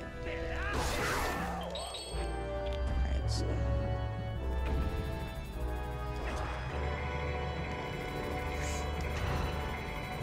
Here's the second and last Dark Knot.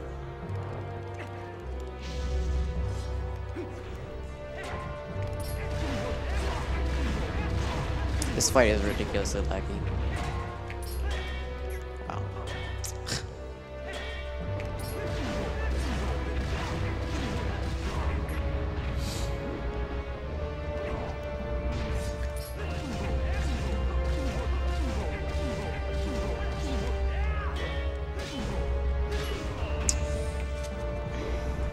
Alright, so there's 4 parts of the Ganon fight. The first one is Puppet Zelda. Ganon possesses Zelda.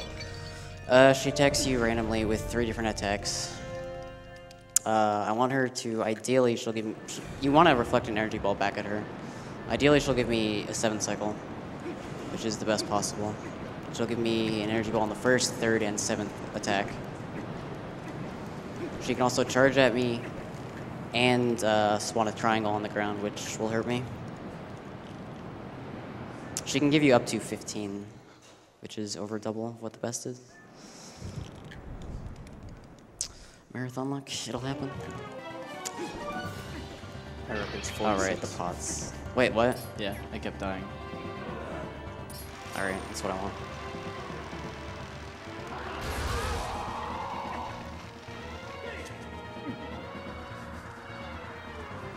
Pretty much nothing to do during this fight. Just need to wait for her to attack you. Actually, I could have been closer to her there and she would have... Okay, try and make all that. She's gonna do an energy ball next. I want to... Yeah. Nope.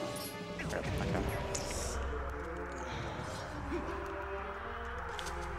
Just gonna stay close to her for these pots. Wow. It's 3. You want to go into first person there to reduce lag from those triangles.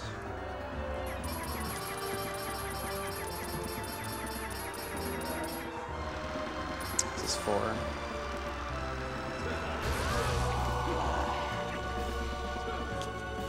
Pick up the pot.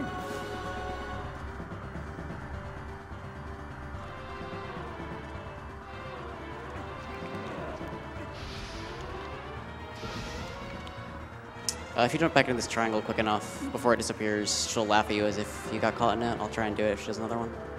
Wow. Oh, damn it. Jumped back in too early.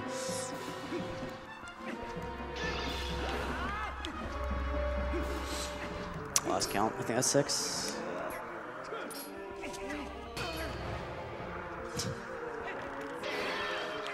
I think it's gonna be like a 9 or 10 cycle at best. Wow, wait, no, that's less. Yeah, I think that's 9. It's 8 or 9.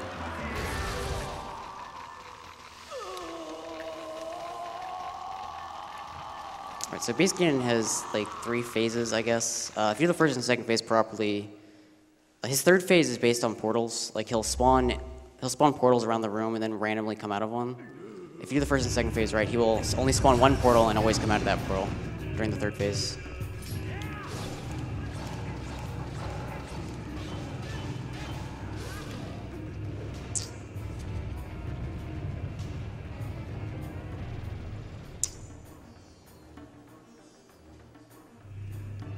Oh, whoops.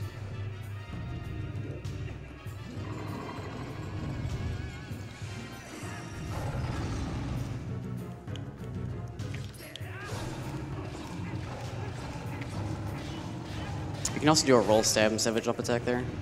So yeah, on those first 2, you want to do a jump attack or a roll stab. 4 hits by themselves, and then you want to do a combo. So he should spawn after only 1 portal, yeah. Okay. Alright, and after this is horseback, and then the final fight. The horseback fight is a little annoying if you don't start it out properly.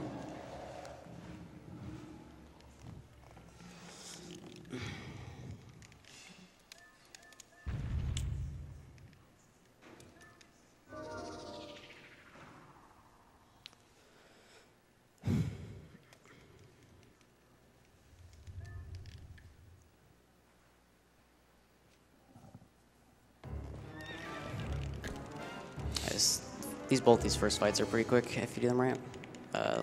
Long part is a cutscene between the 2. Okay. Should be good. Yep. Okay. He knocked me off. Oh.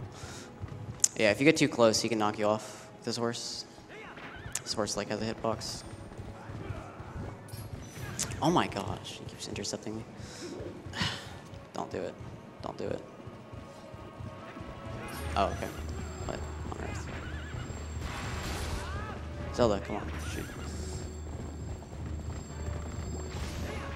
You need to hit him 3 times. After you hit him the first time, it's usually not that bad. It's just catching up to him the first time that's... Oh, wow. Pretty annoying. Also, Zelda's aim is not the best here sometimes.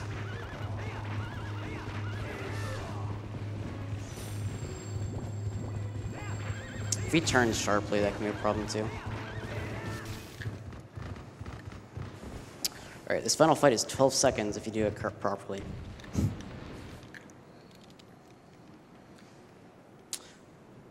And actually...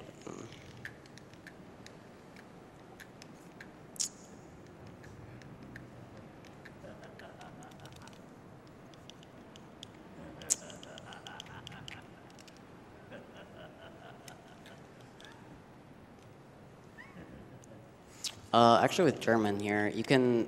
This text has the option to clear it. Like, it doesn't just go away automatically. So, and the cutscene still continues regardless of whether or not you can continue, regardless of whether or not you clear the text. So you can still be on the first text box and have the cutscene be near the end.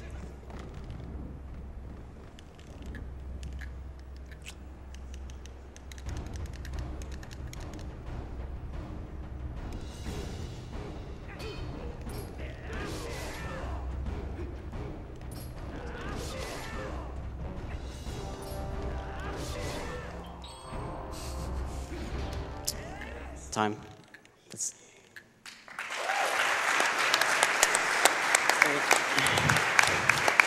That should be about 320-ish. Again, I lost like 10 minutes in the first half. The second half went pretty well aside from missing area flow skip twice. So what was the final time? 3:17:55. Oh, okay, that's better than I thought. I wanted to get about 3:15, so. Alright, well that's TP. So yeah, there's a couple of good runners right now. I think Rodner's probably done. Like I said at the beginning of the run, he got sub 3, which is really good time. Adam's running 100%. A lot of people are running 100% right now. Thursday here runs 100%. Adam runs 100%. You should check 100% out, definitely. It's a really good category. Let's see what else can I say. That's it, I guess. That's TP. I'm going to reset here and not watch the credits and just try to show something off real quick.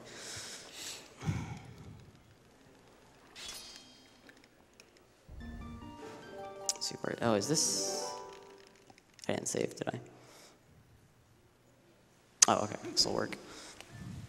All right, so if you remember properly, I said you could skip the warp portal with the messengers at Snow Peak, but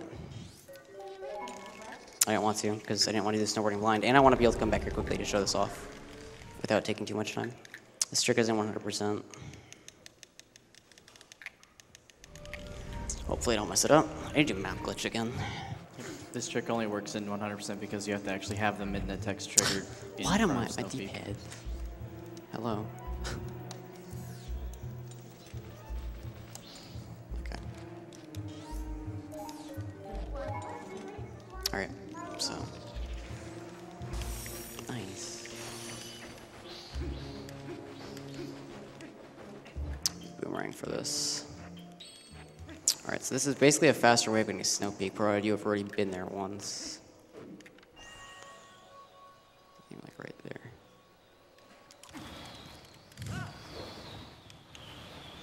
You just do this, go all the way to Snow Peak, and skip the snowboarding.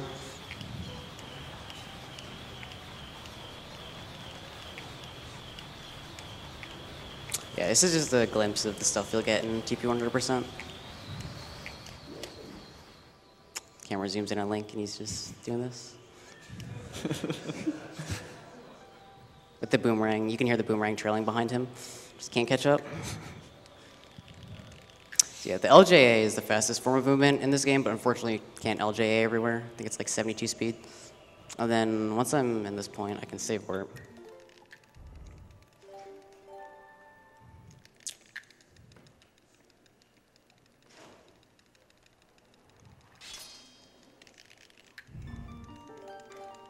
I should, if it's done correctly, be at the entrance of Snow Peak Mansion. Except, probably not. All right, whatever. Saved too late. Yeah, I probably saved too late. Well, that's that. It's TP. Hope you all enjoyed it.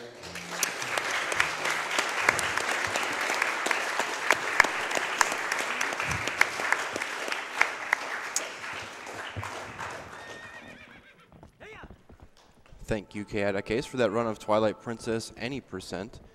During this time between these games, we'd like to take some time to acknowledge some of our sponsors for this event.